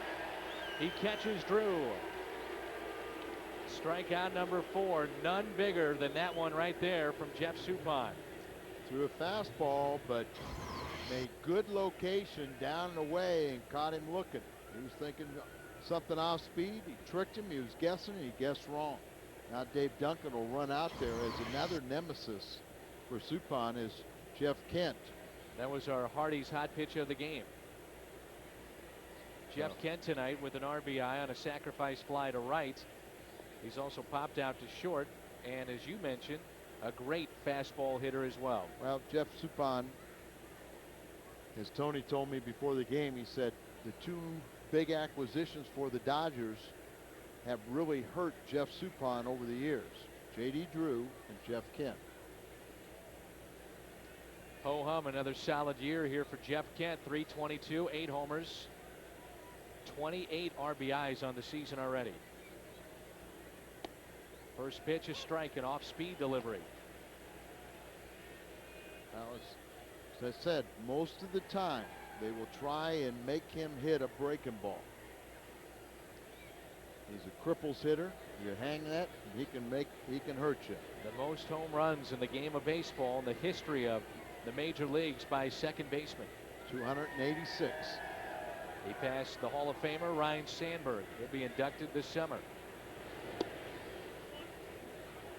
Another off-speed pitch off the plate. Astros had to make a decision as to whether or not they wanted to pick up a final year of the contract on Jeff Kent. They did not. They bought him out. Free agent, signed with the Dodgers. He grew up in Orange County, grew up a Dodger fan. Now wearing the Dodger blue. Ooh, and Suppan may have gotten away with that pitch up in the zone.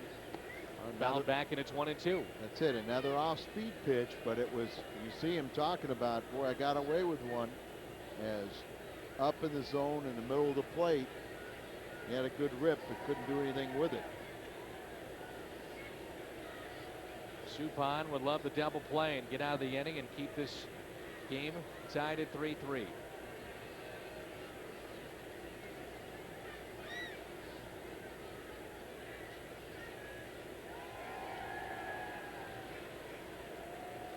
Cardinals took game one last night. The Dodgers came from behind, something they do quite often in this 2005 season, and won the ball game 9-8. The 1-2 pitch from Suppan. Good block again by Diaz. Count even at 2 balls and 2 strikes. The victory last night by the Dodgers was their first in the last 7 games here at Busch Stadium. Dodgers now have 11 comeback wins in their first 32 games.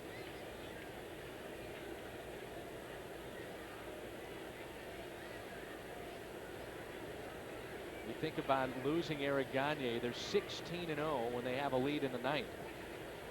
Another telling stat, wait until he comes back, and he's been pitching against the Memphis Redbirds. He'll pitch again tomorrow.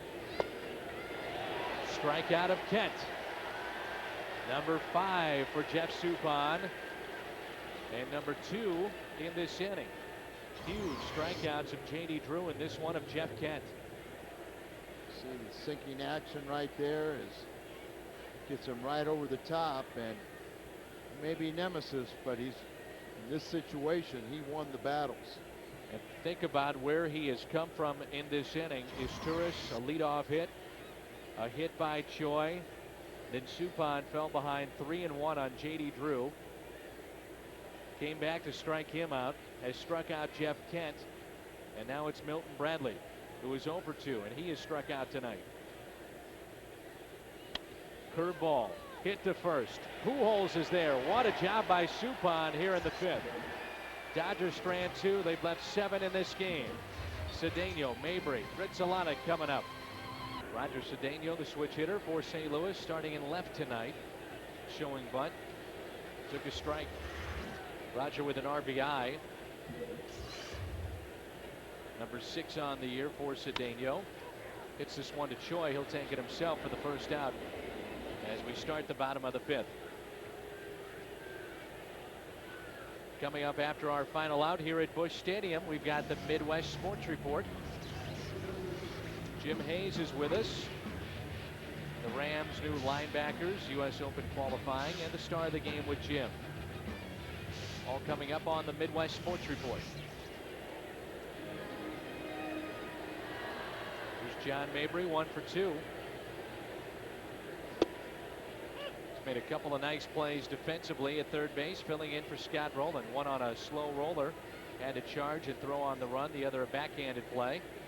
take a hit away from Brad Penny. They're still throwing gas. 1 ball, 1 strike. All the games in the National League are over as Central Division teams, the Cubs, Milwaukee, and Pirates all win. Cincinnati and Houston lose. Some news across the state. Tony Pena, the former Cardinal catcher, has stepped down as the manager of the Kansas City Royals, with the Royals off to a terrible start. It was just 2 years ago that Tony Pena was the American League Manager of the Year in Kansas City. They started out last year with the signings of Juan Gonzalez and Benito Santiago. They thought they had a pretty good team coming back, and they did not, obviously. Got off to the bad start, and Pena's done. They didn't get it hardly any mileage out of either one of those. Both were hurt. Signings, yeah, they're kind of MIA.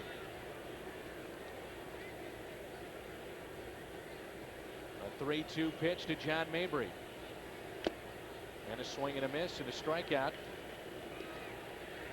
For a power pitcher, you might expect more strikeouts on the night for Penny, but that is just number 2 this evening. Check that, number 3. Cardinals have 3 in the top 10 in the National League, and hardest to strike out. Molina being one. Eckstein.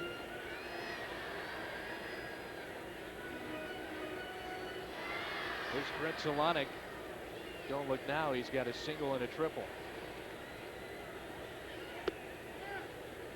And he's got strike 1 on him. And Albert Pujols is the other. Toughest to strike out in the league. Eckstein's 3rd, Albert 4th, and Molina 7th.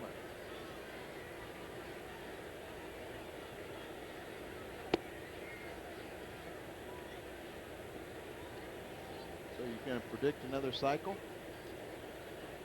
Let's get the hard one down. That's the triple. Home run and a double away.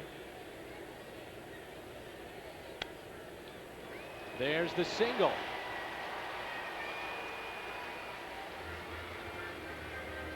And he's 3 for 3. A pair of singles for Gritzolonic to go along with his triple.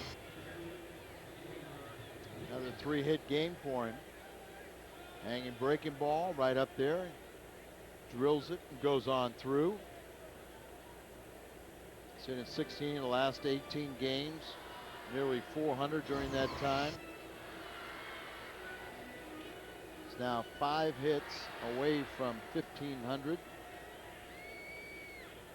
And it's the 6th game where he's got 3 or more hits. Fastball and a strike to Diaz. Joshua Russert writes in.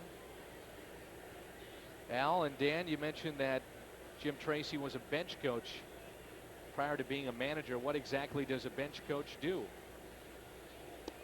And a good example of the Cardinals bench coach is Joe Patini. So what do they do? He is aligning defenses. He's got a stopwatch as far as the quickness of maybe a hitter from home to first, second to the plate, also the pitcher to the plate. All right, let me ask you something. Does Tony rely more on Patini or James, our cameraman? There's Patini, and there's James. There's James. Hi, James. I think James is winking. He's going, it's me, it's me. Also, charting defenses is a big job. Pitch out and undoing. But a lot of times, you know, that bench coach is there just to remind a manager, somebody usually with less experience than Tony, you know, hey, this would be a time to do a double switch or a hit and run. Just kind of be right there just to remind them of situations. Don Zimmer with Joe Torre all those years. Former manager in the major leagues all the years that he's had as player coach and a manager. Jim Tracy, originally drafted by the Chicago Cubs, 4th round back in 1977. He was a first baseman. He was with Felipe Alou in Montreal. He was also with Davey Johnson. And Tracy told me that Davey Johnson came up to him one time and said, I didn't really know you when I inherited you, but you are going to get an opportunity at some time to be a big league manager. And when you do, make sure you're the one that pulls the strings. Let your baseball instincts The dictate. amazing thing, too, Al, about Jim Tracy, talk about consistency all the years with Tommy Lasorda, and then prior to that, Jim Tracy is only the 6th Dodgers manager since 1957. Well, they had a guy named Walt Alston who's in the Hall of Fame. He had 24 one-year contracts. And 1957 was the year they moved from Brooklyn. And Diaz has worked this count now full. So Gritzalanek is off with the next pitch. And Jim Tracy has dealt with a lot of things in the last year or so, whether it be the trade of a very popular player in Paul LaDuca and Guillermo Mota, dealing with the tirades of Milton Bradley. Yeah. 3-2 pitch taken for a ball. Very good pitch by Brad Penny. Call went in the way of Diaz, and now the minimum is at least you get Suppan through the order here. 10 hits allowed by Penny. He's now walked his first man, and he's hit a batter.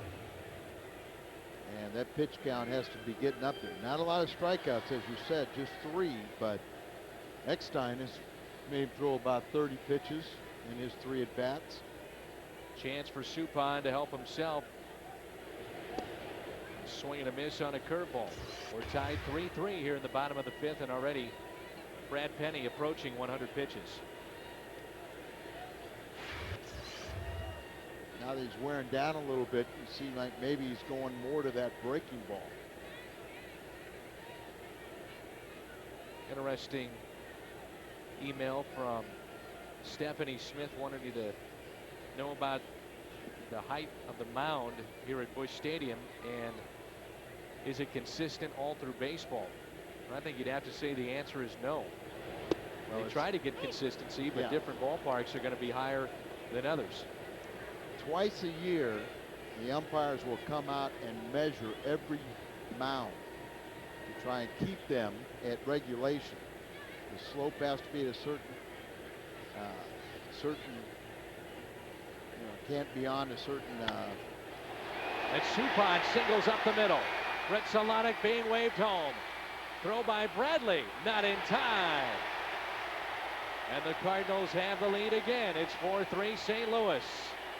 Another 2-out RBI for the Cardinals as Jeff Suppan helps himself. Third hit for Suppan, breaks the 3-3 tie with his second RBI, and right back up the middle, right over the mound. See Bradley comes in here,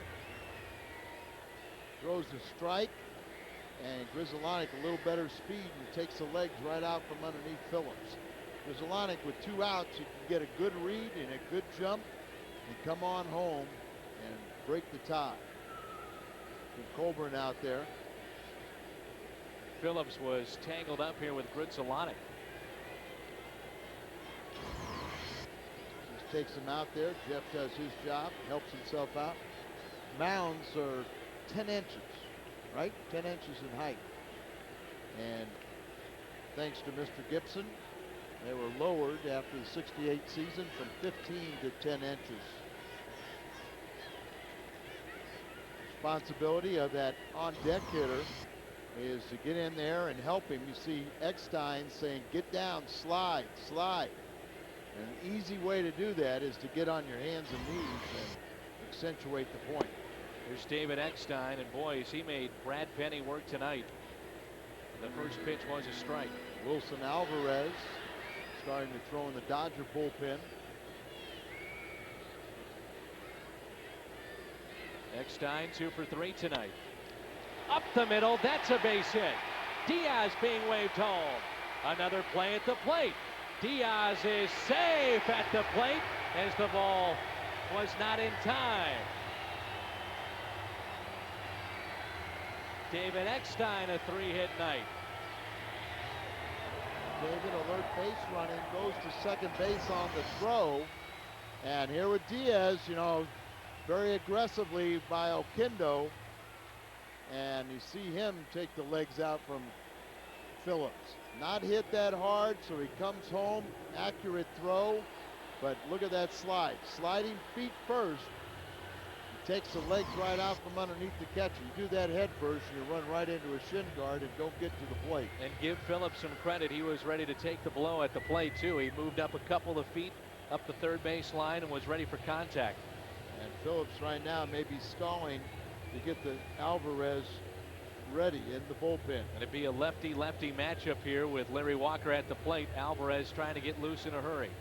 You see the bench is sitting out there trying to see if Alvarez is ready. They got the affirmative, and now we'll make a pitching change. So the Cardinals have regained the lead, and they've done the damage with 2 outs here in their half of the 5th and lead it by the score of 5-3.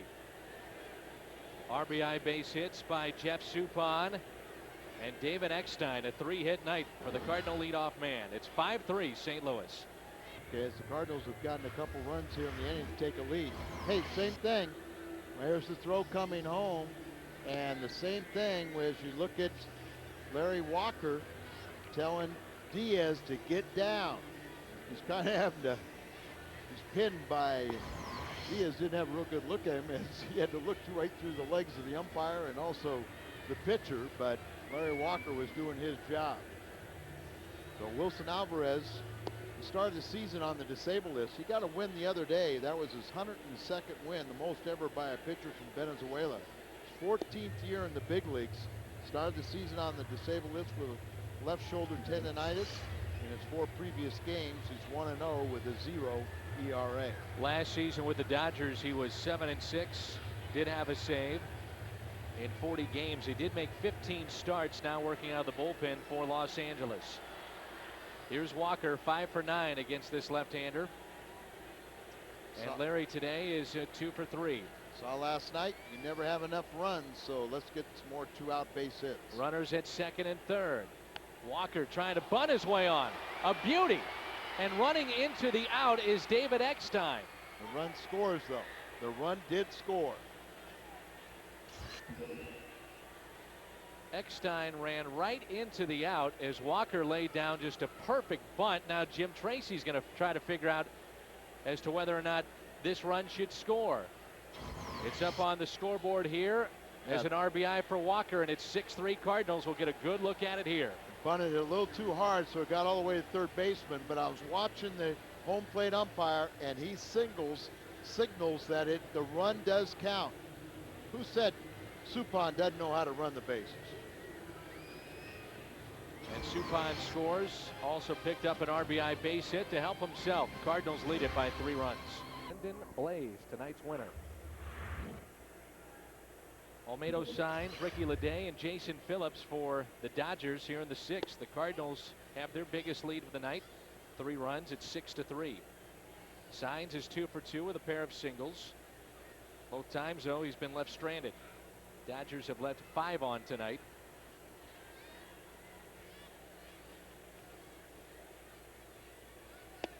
Right down the middle for a strike, 1 ball, 1 strike. Tim Ferneras. You're saying who? Tim Ferneras? How do I know that name? Well, that was the groundskeeper back in 1998 that caught Mark McGwire's home run number 62. And tonight they turned the page to 61 dates remaining. Tim was nestled right behind the wall right there for home run number 62, and he pulled it off on our Busch Light sign out there on the right field wall. And he's still working on the grounds crew here in St. Louis. As Signs pops this up into shallow center. Gritzalanek takes it. Isn't he going to law school? I think he's done. He went to St. Louis U. Then he graduated from law school, but he loves it so much he still comes down here at the ballpark. Appropriate place for most lawyers on the grounds crew. I'm just biting my tongue. I heard your brother Kevin is applying tomorrow. He would be one of the biggest grounds crew / lawyers you've ever seen. You know, every now and then they need to hold down the tarp. A unique combination. Curveball and a strike to Ricky Leday. Your brother has lost some weight since his BC days. Played football at Boston College. Let's just say he's pretty put together. As Leday hits it foul and right through the wickets of our ball boy. And that, you know what, that's 2 errors already for that ball boy. I say ball boy, I mean he's, well, I shouldn't even say his age, and he's hearing it from the fans. But that's 2 errors in this series, Al. Well, you think they're saying, what's the glove for? You don't know how to use it. And Suppan picks up another strikeout, number 6 on the night. Typical fashion. Here's Jeff Suppan pitching some of his best of the night as he's retired 5 in a row, and 3 of them by strikeout. This copyrighted telecast is presented by authority of the St. Louis Cardinals LLC and may not be reproduced or retransmitted in any form. And the accounts and descriptions of the game may not be disseminated without the express written consent of the St. Louis Cardinals LLC. So a game left in baseball. Here's Jason Phillips, a swing and a miss. That shot is from the Dodger bullpen. That makes a lot of sense to me, to have that. I mean, that is something that we never had, where you had to do it all in your head, but it makes total sense to go and bring that lineup card so you prepare the guys to know who's coming up, who's left on the bench. The 0-1, Mabry. Great play by John. Filling in for Scott Rowland. The second time he's done that tonight. And it's a 1-2-3 inning for Jeff Suppan. Cardinals have the heart of the order coming up. You don't want to miss it with Pujols leading things off, followed by Edmonds and Cedeno. Another dandy from Mabry playing third tonight. The Cardinals and Singular Wireless present Busch Stadium Pin Night. This is second in a series of 3 pins commemorating Sportsman's Park, the current Busch Stadium, and the future home of the Cardinals, the new Busch Stadium. The first 30,000 fans at the game receive this pin.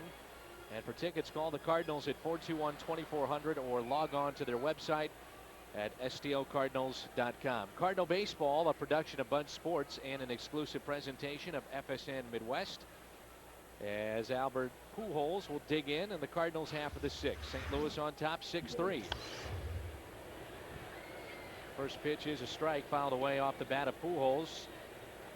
Albert tonight has extended his hit streak to 5 games. He singled back in the first. He's grounded out and was hit by a pitch, 1 for 2. Be Pujols, Edmonds, and Roger Cedeno.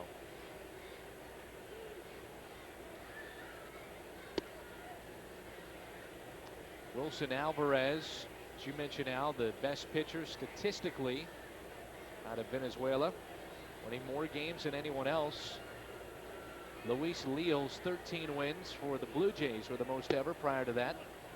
He pitched for the Blue Jays in the early 1980s. And Alvarez has been part of some big deals. Back in 1989, Alvarez and a guy named Sammy Sosa and Scott Fletcher were part of a deal. Harold Baines was also part of that deal. As Pujols fouls it back, 2-2. That's the first time Sammy went to Chicago. Texas. Larry Himes, I think, traded for him 2 or 3 times. Then eventually went to the White Sox and eventually got him over to the Cubbies. Count of 2 balls, 2 strikes. See where he has a staph infection now? Yeah. On his bottom of his foot. Doesn't sound good. Flash bulbs popping with Albert Pujols. And I was asked about comparing Pujols to McGwire, and the one thing that stands out to me, Al, is that everybody in the ballpark kind of stops to see what may happen next with Mr. Pujols. 3-2 pitch. He rips it to the third baseman. Signs makes the play. That's the first out here in the 6th.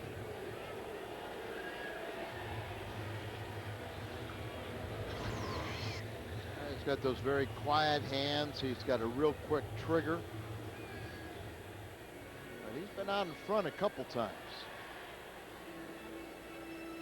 Wide stance, just barely lifts up that toe, keeps his balance. Everything is, centered, center of gravity.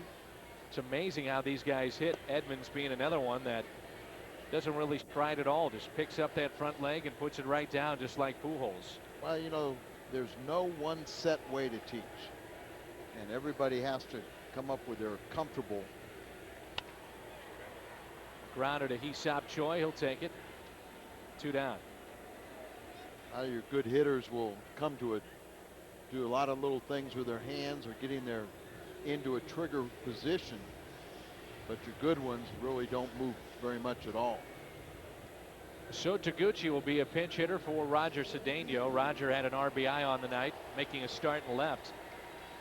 And here's So with 2 outs and nobody on.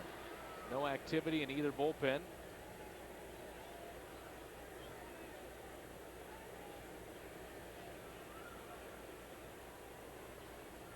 First pitch to Taguchi. I know some people probably wondering, if you're not going to start Reggie Sanders in left, why not So Taguchi? And the reason was because Cedeno had great numbers against Brad Penny. Had success in the past. And So lines it into right field for a base hit. May have broken his bat, but a good piece of hitting, just going right with the pitch. Also batting .318 against left-handed pitching. And he's been a good luck charm as a starter, batting .308 in 9 starts with 9 RBIs, and the Cardinals were 8-1 when So was started. Here he comes off the bench, so you continue to rest Reggie after a big night last night. Keep your spare parts active, keep them ready. And John has made a statement with his defense tonight. He's had 2 backhanded plays and diving stops. He's also come in on a ball, a slow roller, and made a fine play on that. See if the Cardinals remain aggressive here with So Taguchi. Good speed at first. And a count of no balls and 1 strike on John Mabry. And Mabry hits it to the opposite field. That may drop, and it will. And here come the Cardinals again, Al, with 2 out hits. And let's see if they can add to the total of the 2 out RBIs. Well, this is the 14th hit on the night for the Cardinals. John Mabry's second. And just effectively placed. And Grizzolonic, he's got another shot. Got 3 hits on the night. Came in tied in the National League for the most 3-hit games. You figure we're only in the 6th, so probably another plate appearance after this one for Grizzolonic. Definitely, maybe more. 2 singles and a triple tonight. 3 for 3. RBI, 2 runs scored. Runners at first and second. Grizzolonic is hitting .339.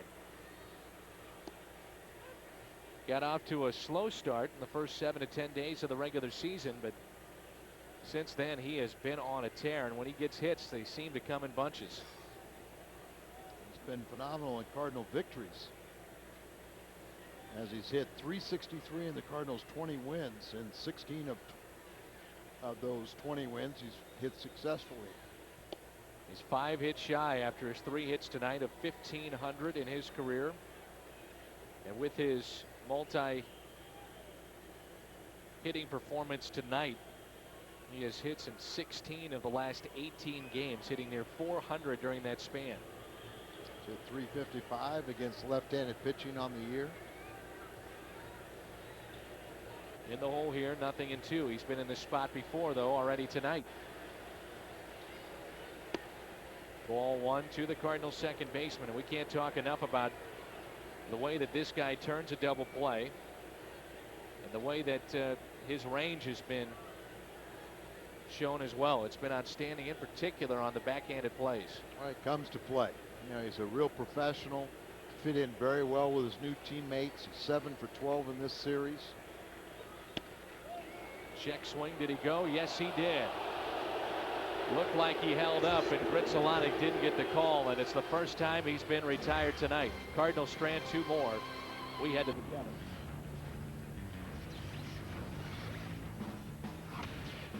Welcome back to Midwest Sports Report. Right after this game's the Rams' new linebackers, U.S. Open qualifying, and the star of the game, all right here, right after this ball game. Taguchi stays in the game, playing left field, and you know, Jeff Suppan, here you are, Dan. Like you said, 6+ innings. He's averaged 6 innings in a start. He's gotten the lowest run support of any Cardinal starter this year, and he's allowed just 3 runs, and that's about Cardinals who are only giving him 3.2 runs per start. Here's a pinch hitter, Robles, for the Dodgers. A look at the pitches by inning. Only 9 in the 6th, and the total very good, Al. I mean, no reason at this point to think that he's slowing down at 84 total pitches. And with a normal inning, he'll be through 7 innings, right at about 100 pitches. But just in case, they get Randy Flores up, who pitched 2 very good innings last night for the Cardinals. Cardinals will have Suppan due up second. A fastball in there for a strike. But if he's throwing like this and has another efficient inning, I'd be inclined to let him hit for himself and give him 1 more inning. He has seemed to pick up the pace a little bit last couple of innings. Good pitch, little low, 2-2. We've seen Robles make a couple of starts in this series. Robles was just purchased from Mexico City Reds, who was in spring training with them and hit around 400, but got caught up in the numbers games. But they just purchased his contract, and he was on fire in Mexico.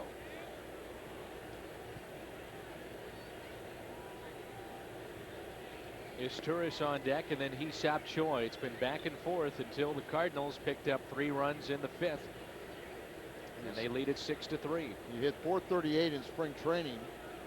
He was hitting 390 with 4 home runs, 21 RBIs for Mexico City Red Devils. He started last night, was 0 for 4 in his major league debut. Jeff Suppan has retired 6 in a row, his best sequence of the night. And he has struck out 6 on the night. Here comes another 3-2 pitch from Jeff Suppan. He challenged him, and he got him. That's 7. Came in with only 18 strikeouts and 36+ innings, so 3-2 pitch, and the call goes to Jeff right at the knees. Al, a real key point that may be overlooked if the Cardinals can win this game was the top of the 5th. Now, the bottom of the 5th, the Cardinals picked up the 3 runs, but you go back to when Cesar Turris led off with a single. Hee-Sop Choi would then single, so it was 1st and 2nd, and he had J.D. Drew at the plate, and the count was 3-1, and he fought all the way back, Suppan did, to strike him out. Then he struck out Jeff Kent, and then he got Milton Bradley. So he had numbers 3, 4, and 5 in the order and got 2 strikeouts and a weak roundout to get out of the inning. And I was thinking at the time, will the momentum carry over offensively? The answer was yes. And now it's 6-3 Cardinals with Suppan rolling along. Remember, he broke the 3-3 tie with his own base hit. So that momentum was on his side. Pitch has popped up and hit out of play as the wind is swirling here at the ballpark, and the temperature has dropped considerably from 83 degrees, which was our first pitch game time temperature. A lot of times when that wind blows from the direction it is now, from the airport on over, it means rain is in the air. Used to be that way.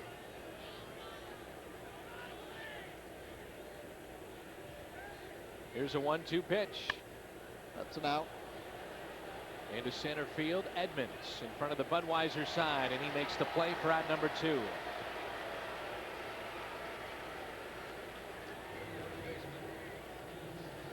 Eight straight set down by Jeff Suppan. So a question for Tony La Russa will be, do you pinch hit for Suppan if he can get Choi here in reasonable fashion in the bottom of the 7th, because Suppan is due up second? That's the beauty of the National League. Sure is. The tough decisions or pitching decisions. How long do you stay with your starter? Tony has had that left-hander throwing, presumably if Suppan got in trouble with the first two hitters, because then you had Hee-Seop Choi hitting from the left side, and then the man on deck, J.D. Drew. 1-0 pitch. It wouldn't surprise me, though, that Jeff retires Choi and he turns it over to the bullpen in the 8th inning. Pitch count is approaching 100. Just over 90. It's at 96. 2 balls and 1 strike.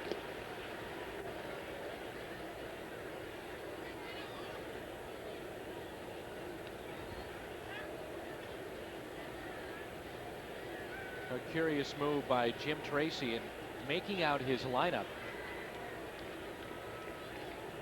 is where to position the left-handed bats in this lineup. You've got Isturis, a switch hitter at the top of the order, then Choi, then Drew, right-handed Kent, then Bradley, a switch hitter. But some managers might want to separate the 2 lefties because of situations like this late in a game with the lefty-lefty matchup. I think the one thing that doesn't bother Jim Tracy is Choi is the kind of guy that he pinch hits for frequently if he has his total personnel. Signs was there earlier in the first game of the series, playing first base in place of Choi with Mulder on the mound. So maybe a situation where he flips those guys around, or figures that certain left-handers that he doesn't want him to face is going to pinch hit for him. And a 3-2 pitch is popped up. Good work by Jeff Suppan. Mabry wants it. Another 1-2-3 inning for Suppan. He's due up second. Decision time for Tony La Russa. Steve Schmoll takes over, a right-hander, a submariner for the Dodgers as he completes his warm-up tosses. This will be his 16th appearance, a record of 1-0. ERA near 5. His opponents have hit under 300 against this right-hander. 3rd season for the Dodger organization after signing as a non-drafted free agent out of the University of Maryland. Submariner, but he throws a little harder than most.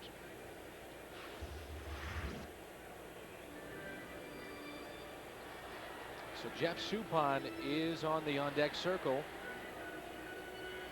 as Einar Diaz will lead things off, followed by Suppan and then David Eckstein. Now, do you think it's a situation where they say, okay, as he trots off the mound, Al, and they approach him physically, how do you feel? And if the answer is yes, which you know he's going to say, then when do you as a manager have to step in and say, okay, he's going to say yes anyway? Well, so now we've got to make the decision for him. And remember, Tony's hoping that it is kind of a cool night now, so you kind of feel invigorated. But remember, he's got a limited bench with Rowan, who's unavailable. Molina, we're under the impression that he will start tomorrow, but still, you know, wouldn't hurt to have another good night's sleep and recovery on that ankle. So if Jeff can gut it out and get it to the 9th inning, it's that much more helpful. Maybe it's out per out. Suppan has thrown 100 pitches even as that one caught Phillips behind the plate, and the count is 2 balls, 2 strikes. Suppan has 15 career complete games. Almost had one earlier this season in Milwaukee. It was 8 1/3, wasn't it? 8 1/3 in his second start, a game in which the Cardinals won 3-0 against Ben Sheets. And obviously has done his job, even though he's scattered 9 hits, but only 3 runs allowed. 2-2 is outside, and it's now full.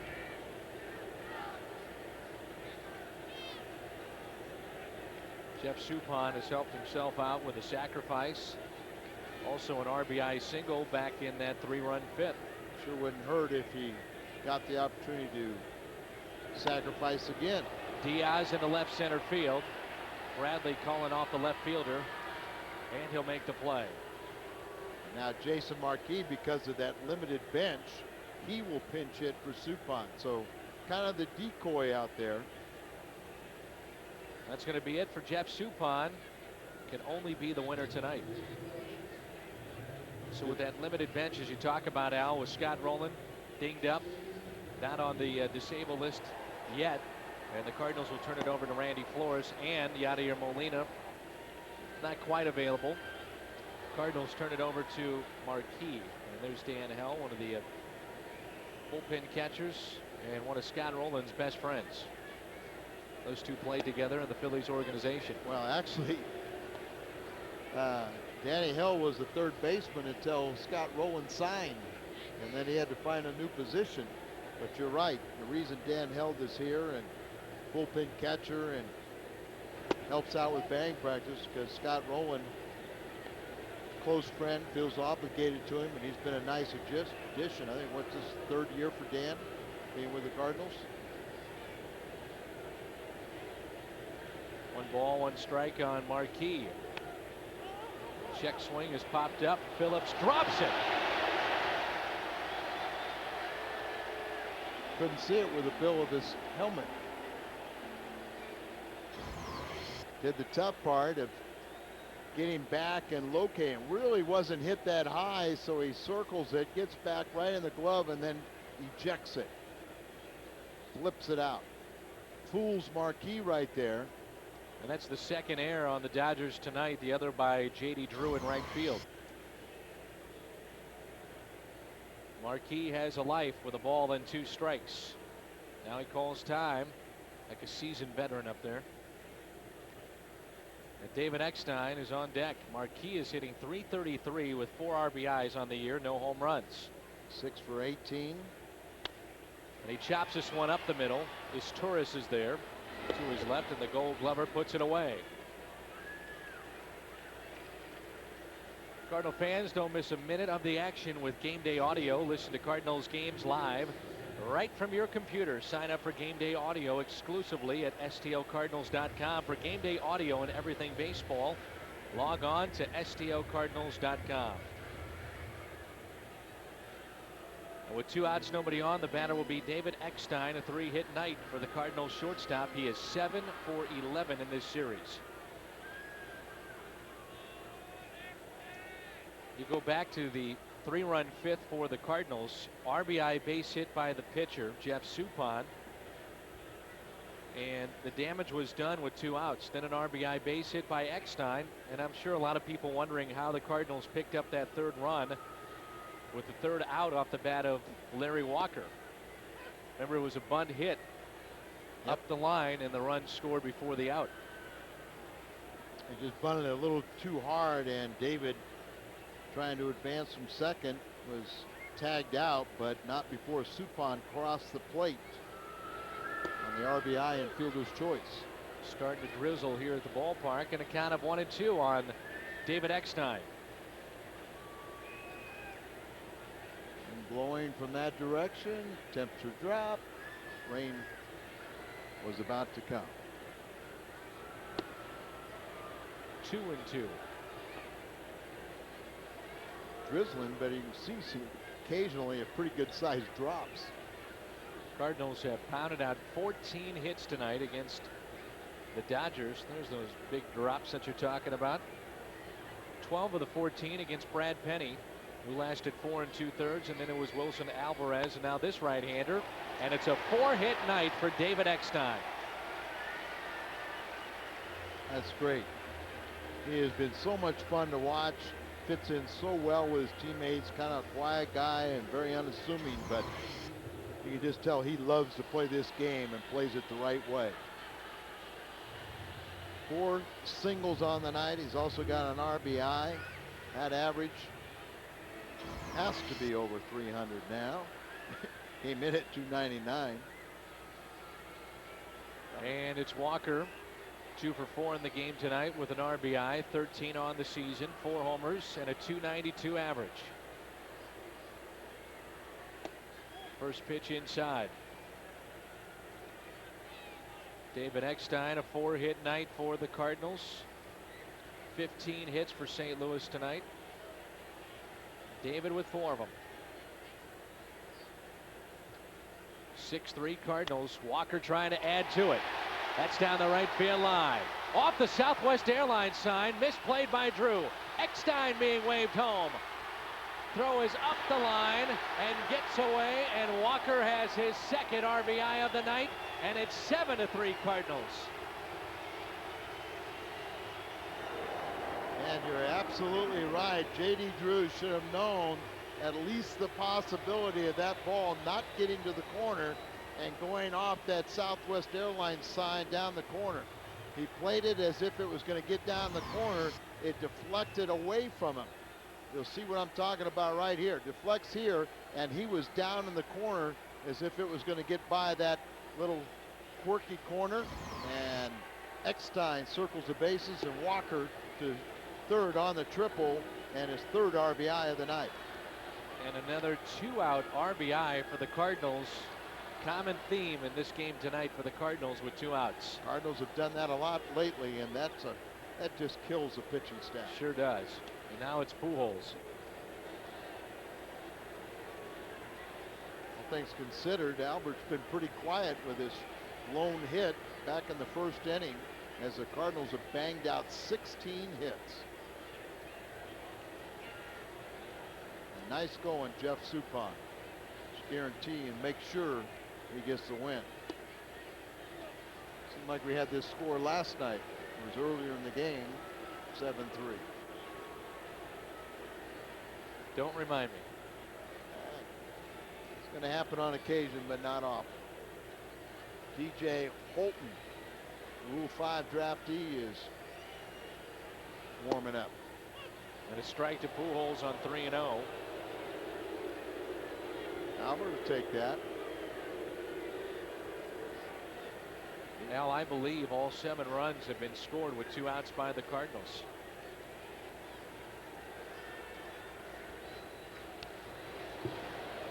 Vicious cut up there by Pujols, and now the count is full. I believe you're correct.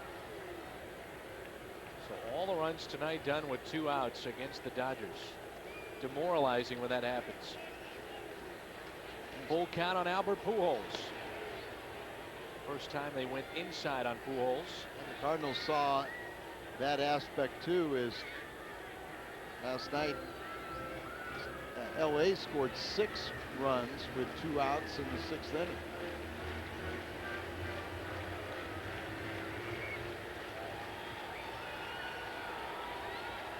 Crowd coming alive a little bit here at Busch Stadium with Albert Pujols at the plate, and a 4-run St. Louis lead as time is called.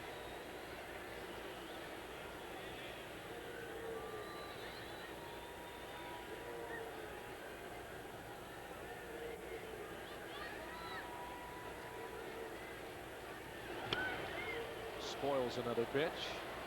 John Rowe writes in, why does Tony La Russa always wear tinted glasses or sunglasses during night games? And one of the reasons why is because his eyes shift and he doesn't want to give anything away. As far as I'm dead serious. Oh, I know what you're saying, I am but dead serious. that's how scientific we've gotten in all this stuff. He feels that the other dugout might be able to pick something up. Pujols rips it foul and right past Larry Walker. And people think I'm kidding when I say it. I know you're. I mean, it's the fact that, you know, the video cameras on you constantly. Some clubs will have a camera in their home park that just study, say like the third base coach will study a manager and just trying to find any way to come up with signs. Good at bat there by Pujols as he fouled away a couple of 3-2 pitches. And the batter will be Edmonds. Inning started with a fly out by Diaz. It was a Marquis as a pinch hitter for Suppan. He grounded out to short. And we've seen a single by Eckstein. He was brought in. The extra base hit by Walker. And a walk to Pujols.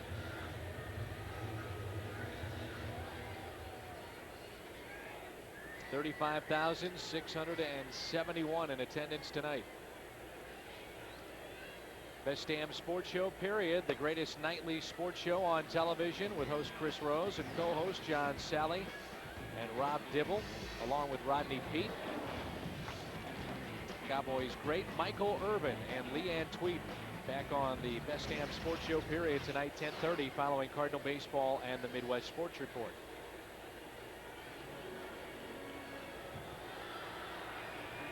Edmonds tonight has a single back in the first. He has struck out twice and grounded out to first. Runners at the corners for the Cardinals center fielder.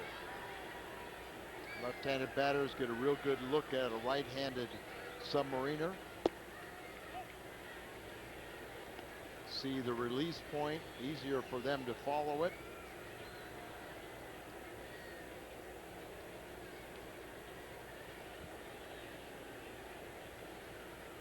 One-0 pitch. 1 ball, 1 strike. Edmonds didn't like the call on the outside corner. Running action to the outside corner. On the fastball. Going 88 miles an hour. Most time you see submariners, they're in the low 80s. Cardinals have banged out 16 hits. Edmonds, slow roller to second. Kent is there. And the Cardinals strand a couple of runners. They've left 13 on tonight, but they lead it by 4 runs as we head to the 8th. It's 7-3 St. Louis. Fredbird What were almost you drilled. doing? Fredbird almost drilled you with the slingshot T-shirt. You know, you were throwing me off. I'm trying to do the billboards and do my best job as Randy Flores. Trying to See the protect you. numbers.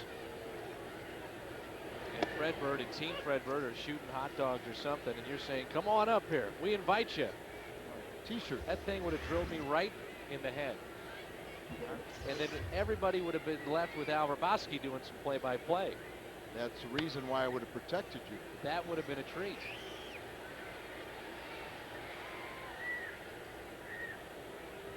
What do they shoot? T-shirts or hot dogs? That was a T-shirt right there. Now, they've done hot dogs in the past, right? Yeah, that's with the bazooka. Yeah. Oh, this was the slingshot. Cannon. This is a slingshot. Fredbird and I were out at Warrenton visiting elementary school out there. Robles, I think it was. Curveball, and Drew stays away. Good pitch by Randy Flores. 1-2. You do a lot of those school programs. Joe Cunningham and Fred Bird. I know Andy Bennis has got involved. 3 of us. Only 1 Fredbird. Another curveball misses up and in by Flores. Cardinals lead it 7-3. They've out hit the Dodgers 16-9. Randy's held left-handed batters to a 136 average this year. Pitched 2 good innings last night. Didn't want the fastball in, didn't want it away. Now the slider. 2-2 pitch. Slider. Pujols. Backhanded play. Flores covering, and they got him. That was not an easy play for Randy Flores, as Albert had a little trouble finding the handle on it, and then he threw a seed right at Randy. Breaking ball right there, left on the inside part a little bit, pulled. There you see stumbling, finding it, and then down from the side, he just fires a shot right at Randy as his momentum's carrying him beyond the bag. So he does a nice job to get that first out. Get over there and cover, but you want to be led with that ball, not thrown behind you. And Albert knew he gave him a tough throw, but he came up with it. 1 batter, 1 out, he's out.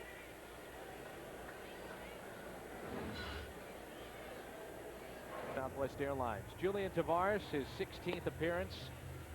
Opponents that average has dropped, hitting over 300 against him at 306. ERA, a respectable 3.52. As we have a slight drizzle here at the ballpark in downtown St. Louis, with Jeff Kent due up and the Cardinals leading by the score of 7-3. Julian, team leading, 7 holds. That's tied for second in the National League. And he's been credited with a hold or a save in 8 of his last 9 appearances.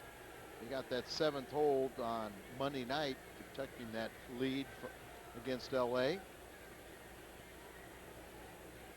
Just a little evening shower. Batter is Jeff Kent. 1 out, nobody on. The Cardinals up by 4 runs. An email here asking about the turf back in 1966. Was it AstroTurf? No. The answer is no. And if you look at the Cardinals Game Day magazine, you will see a shot of the players warming up, and they might as well be playing out at Forest Park. I mean, the grass is choppy. It looks like it's almost uncut back in 1966. It's an amazing shot to see that kind of grass that they played on back in 1966 that the players are warming up on. Well, and they had to go to turf a few years later because they could never really successfully grow grass here.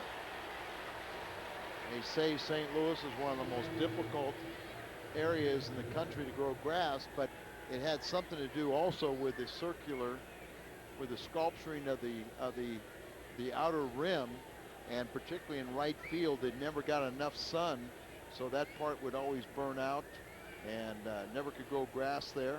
Always looked so bad, so they eventually, after AstroTurf was built or discovered by Monsanto for the dome, the Astrodome, they started incorporating it here in a lot of the multi-purpose stadiums. Bradley, hard hit. Eckstein, nice play. Long throw, and he got him. Fans are starting to fall in love with that guy. David Eckstein, good backhanded play from short. Takes a hit away from Milton Bradley.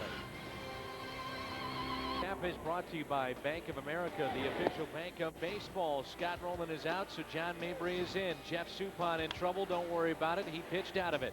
Larry Walker's had a big night at the plate, as So Taguchi will dig in for the second time tonight. David Eckstein is 4 for 5 with 4 singles. And a new pitcher is in for the Dodgers, a right-hander, DJ Holton. He was a Rule 5 draftee. This is his 9th appearance out of the Houston organization.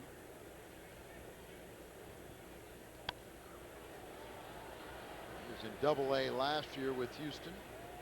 And that was one quick game recap. Very quick. For a game that's had 25 hits and 10 runs. I mean, blink of an eye, done. Taguchi wanting to get at his Dodger pitching. He's already 1 for 1.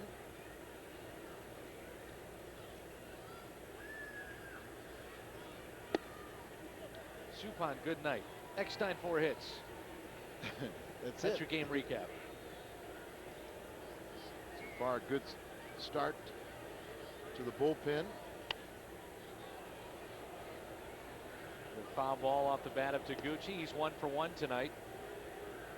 Taguchi, John Mabry, and Mark Grizzolanic. He's had a big night as well. 3 hits. Mabry a pair of hits and some very good defensive plays filling in for Scott Rowland. And so another base hit. This one into left center field. He's thinking extra bases. It's to the wall. And Taguchi will stop at second. A leadoff double for the Cardinals, trying to add some insurance. Up 7-3.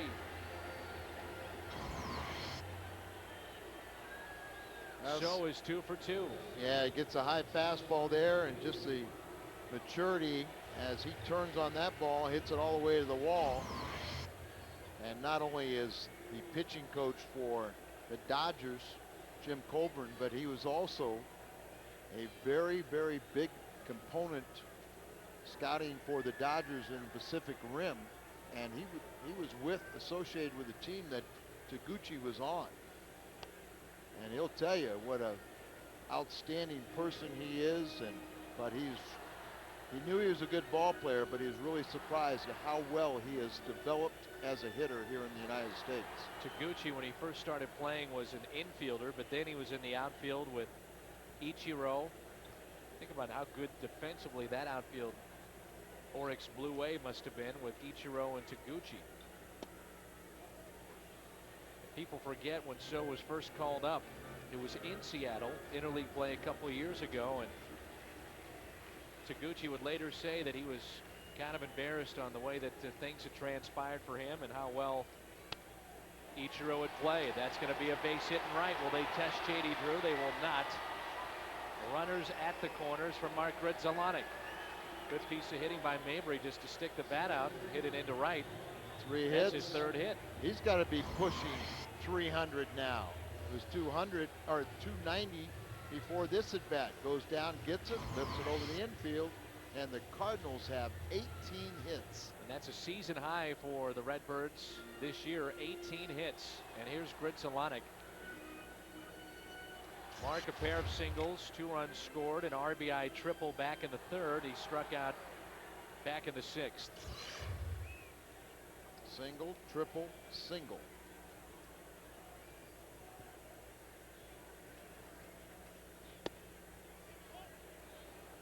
Infield plays about halfway their depth. Third baseman Signs is even with the bag, and Hesop Choi holding the runner at first. Outfield shading Gritzelanek a bit to the opposite field. And he pops it up right side. That will find the seats and get out of play. A souvenir. Rain continues to fall. You were wondering if John Mabry's at 300. Well, he's at 318. 13. 13. I misunderstood it from our truck. But he's over 300. And this team is starting to get hot offensively.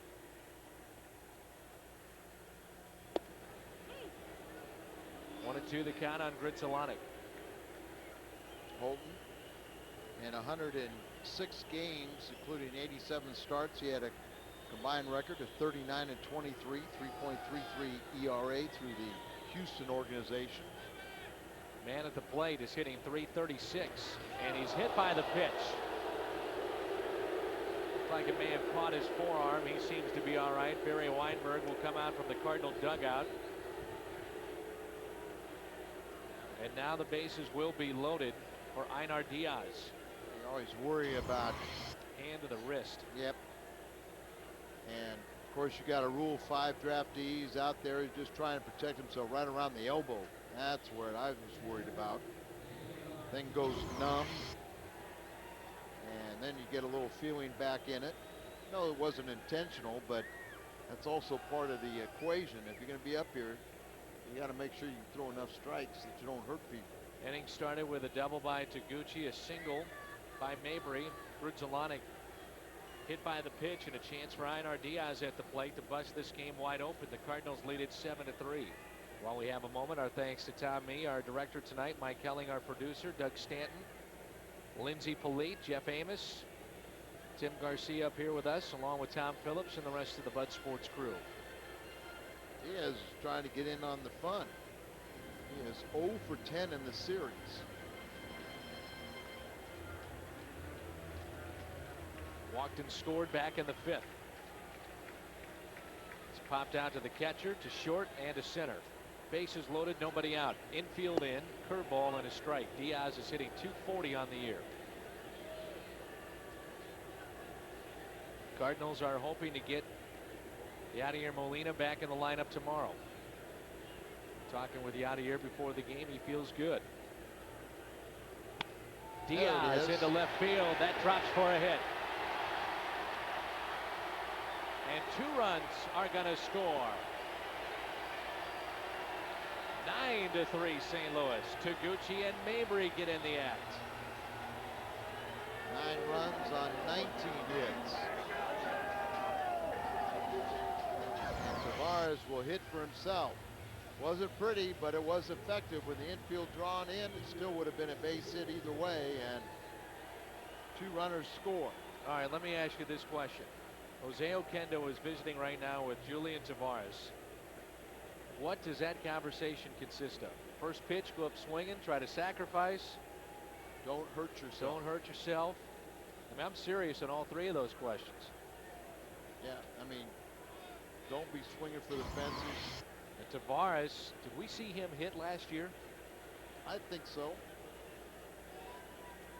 He's going to bunt. And gets down the bunt. The throw to first is in time with Kent covering. Good bunt by Julian Tavares. And the sacrifice is good. And Julian has become a fan favorite here in St. Louis. He had perfect form on that.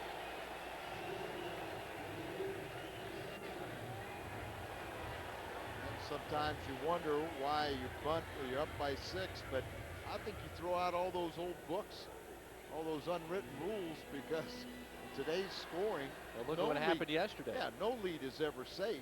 Cardinals got 6. Or what was it in Cincinnati? What was the biggest comeback? Well, Cardinals scored 7 in the 9th. Right. You know, so no lead is ever safe. Yeah, some people don't like it, but it's done all the time now. Ask the Reds. Right. You know, ask the Reds if they wish they would have pushed across a couple extra. David Eckstein trying to make it a 5-hit night. He's 4 for 5 with an RBI, runs scored. He's hitting .320. The infield is drawn in, so he's got a shot at number 5 right here. Last 5-hit game was Edgar Renteria, of all people, August 8th last year against New York. 1 ball, 1 strike on Eckstein. Curveball, and he hits the deck. As this right-hander's already hit a man, Mark Gritzalonic, 2 batters ago. Yeah, fans not quite understanding that, you know, you've got a Rule 5 guy out there. He's got to stay in the big leagues all year or be offered back to Houston. You know, he's trying to survive. He's not trying to hurt anybody. It was a breaking ball. And a 2-1 pitch. Outside, 3-1. Larry Walker on deck. Eckstein up to .320. Came in tonight batting .299. That's what a 4 for 5 will do for you. 3-1 pitch. Ball 4 to Eckstein. Bases loaded for Larry Walker. No activity in the Dodger bullpen. Got a day game tomorrow. David Eckstein, we have seen him work count after count, pitch after pitch. Big time against Brad Penny earlier in this game, the starter for the Dodgers. And there he draws the walk, and now it's Walker. The chance of Larry here at Busch. They're ready to erupt. Larry Walker with a 3 for 5 game is at .299. The next hit for St. Louis will be number 20. Pujols on deck. Double-digit runs. 0-2 on Larry Walker.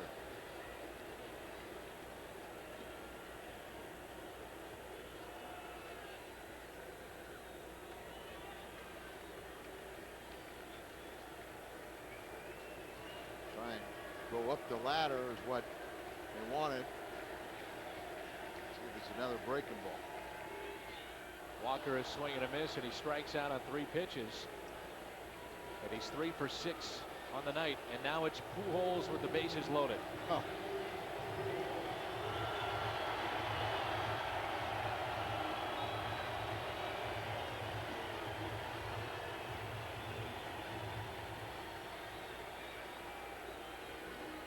Cardinals have added to their lead against this Rule 5 pickup with 2 runs, and Albert, the owner of 3 career grand slams. And this is the only way you learn, is to be in these situations and try and pitch against the best. And Pujols looks at a fastball and a strike. Albert tonight is 1 for 3. Hit by a pitch, he's walked. No balls, 1 strike. Outfield very deep for Pujols.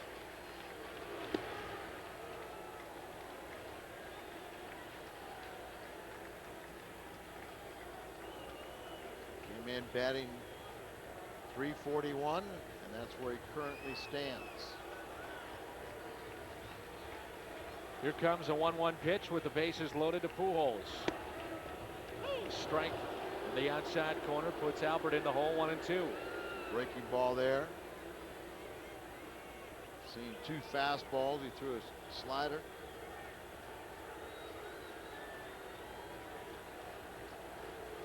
Great 2-strike hitter is Albert Pujols. And a swing and a miss.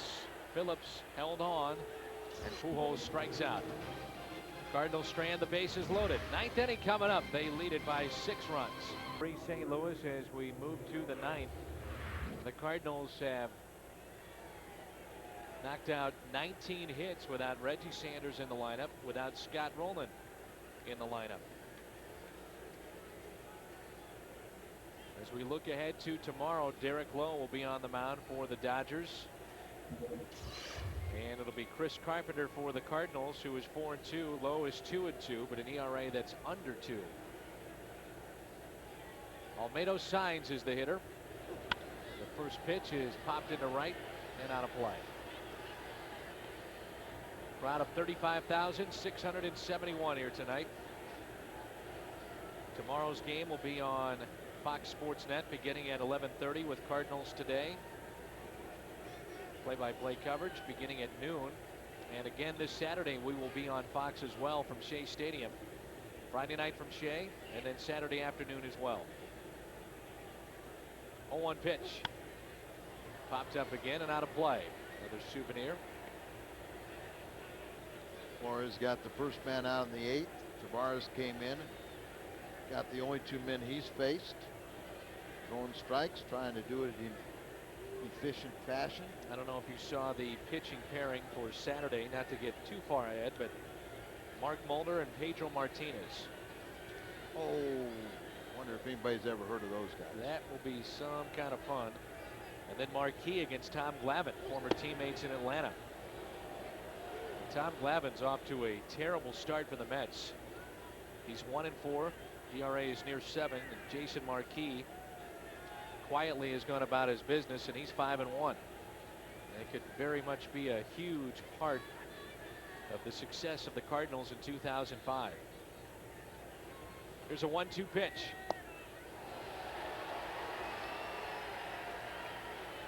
Tavares got the final 2 in the 8th, gets the first one here in the 9th. Rob King standing by with a look at the headlines. Thank you, guys. Coming up right after the game on MSR, we'll have complete post-game coverage, including Tony La Russa's live post-game press conference, plus your Cardinal phone calls. But first, back to Dana now. Guys? All right, Rob, thank you. Here's Ricky Leday. Struck out twice and hit into a double play.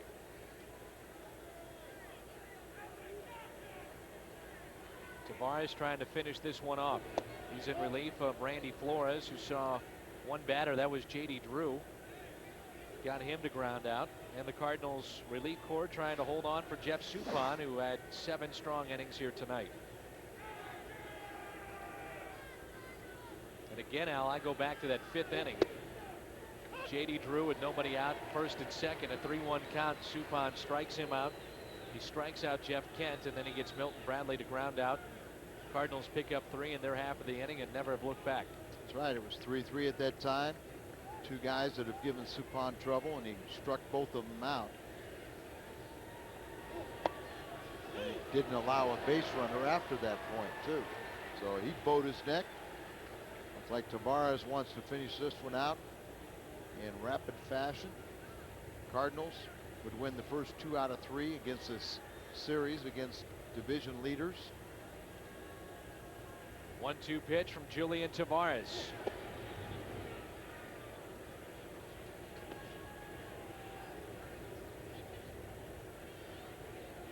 Where's that dirty cap of Tavares? The bill. Pretty clean, isn't it? He's a clean man this year. He's a fan favorite this year. You like that, huh? Yeah. He got him. Strikeout number 2 for Tavares. Tonight's plays of the game, plural, brought to you by Bud Light. And this is what we're talking about. 2 runners on, and J.D. Drew takes a called 3rd strike on a 3-2 pitch. And then it's Jeff Kent, sinker, got him to chase, and Suppan was out of trouble after he got Milton Bradley. Your Bud Light plays of the game. 35,671 will rise to their feet now. The Cardinals and out away. Batter is the catcher, Jason Phillips. Midwest Sports Report is coming up. Jim Hayes will have our star of the game momentarily. First pitch by Tavares is popped up. Shallow right field. Walker makes the play, and the Cardinals have victory number 21, and Jeff Suppan is now back to the 500 mark. He's 3-3. Good night for Mabry and the Cardinals. They win it by 6 runs. We're back at it again tomorrow, 11:30 with the pregame show on FSN Midwest. For Al Raboski, Jim Hayes, I'm Dan McLaughlin. Midwest Sports Report is coming up.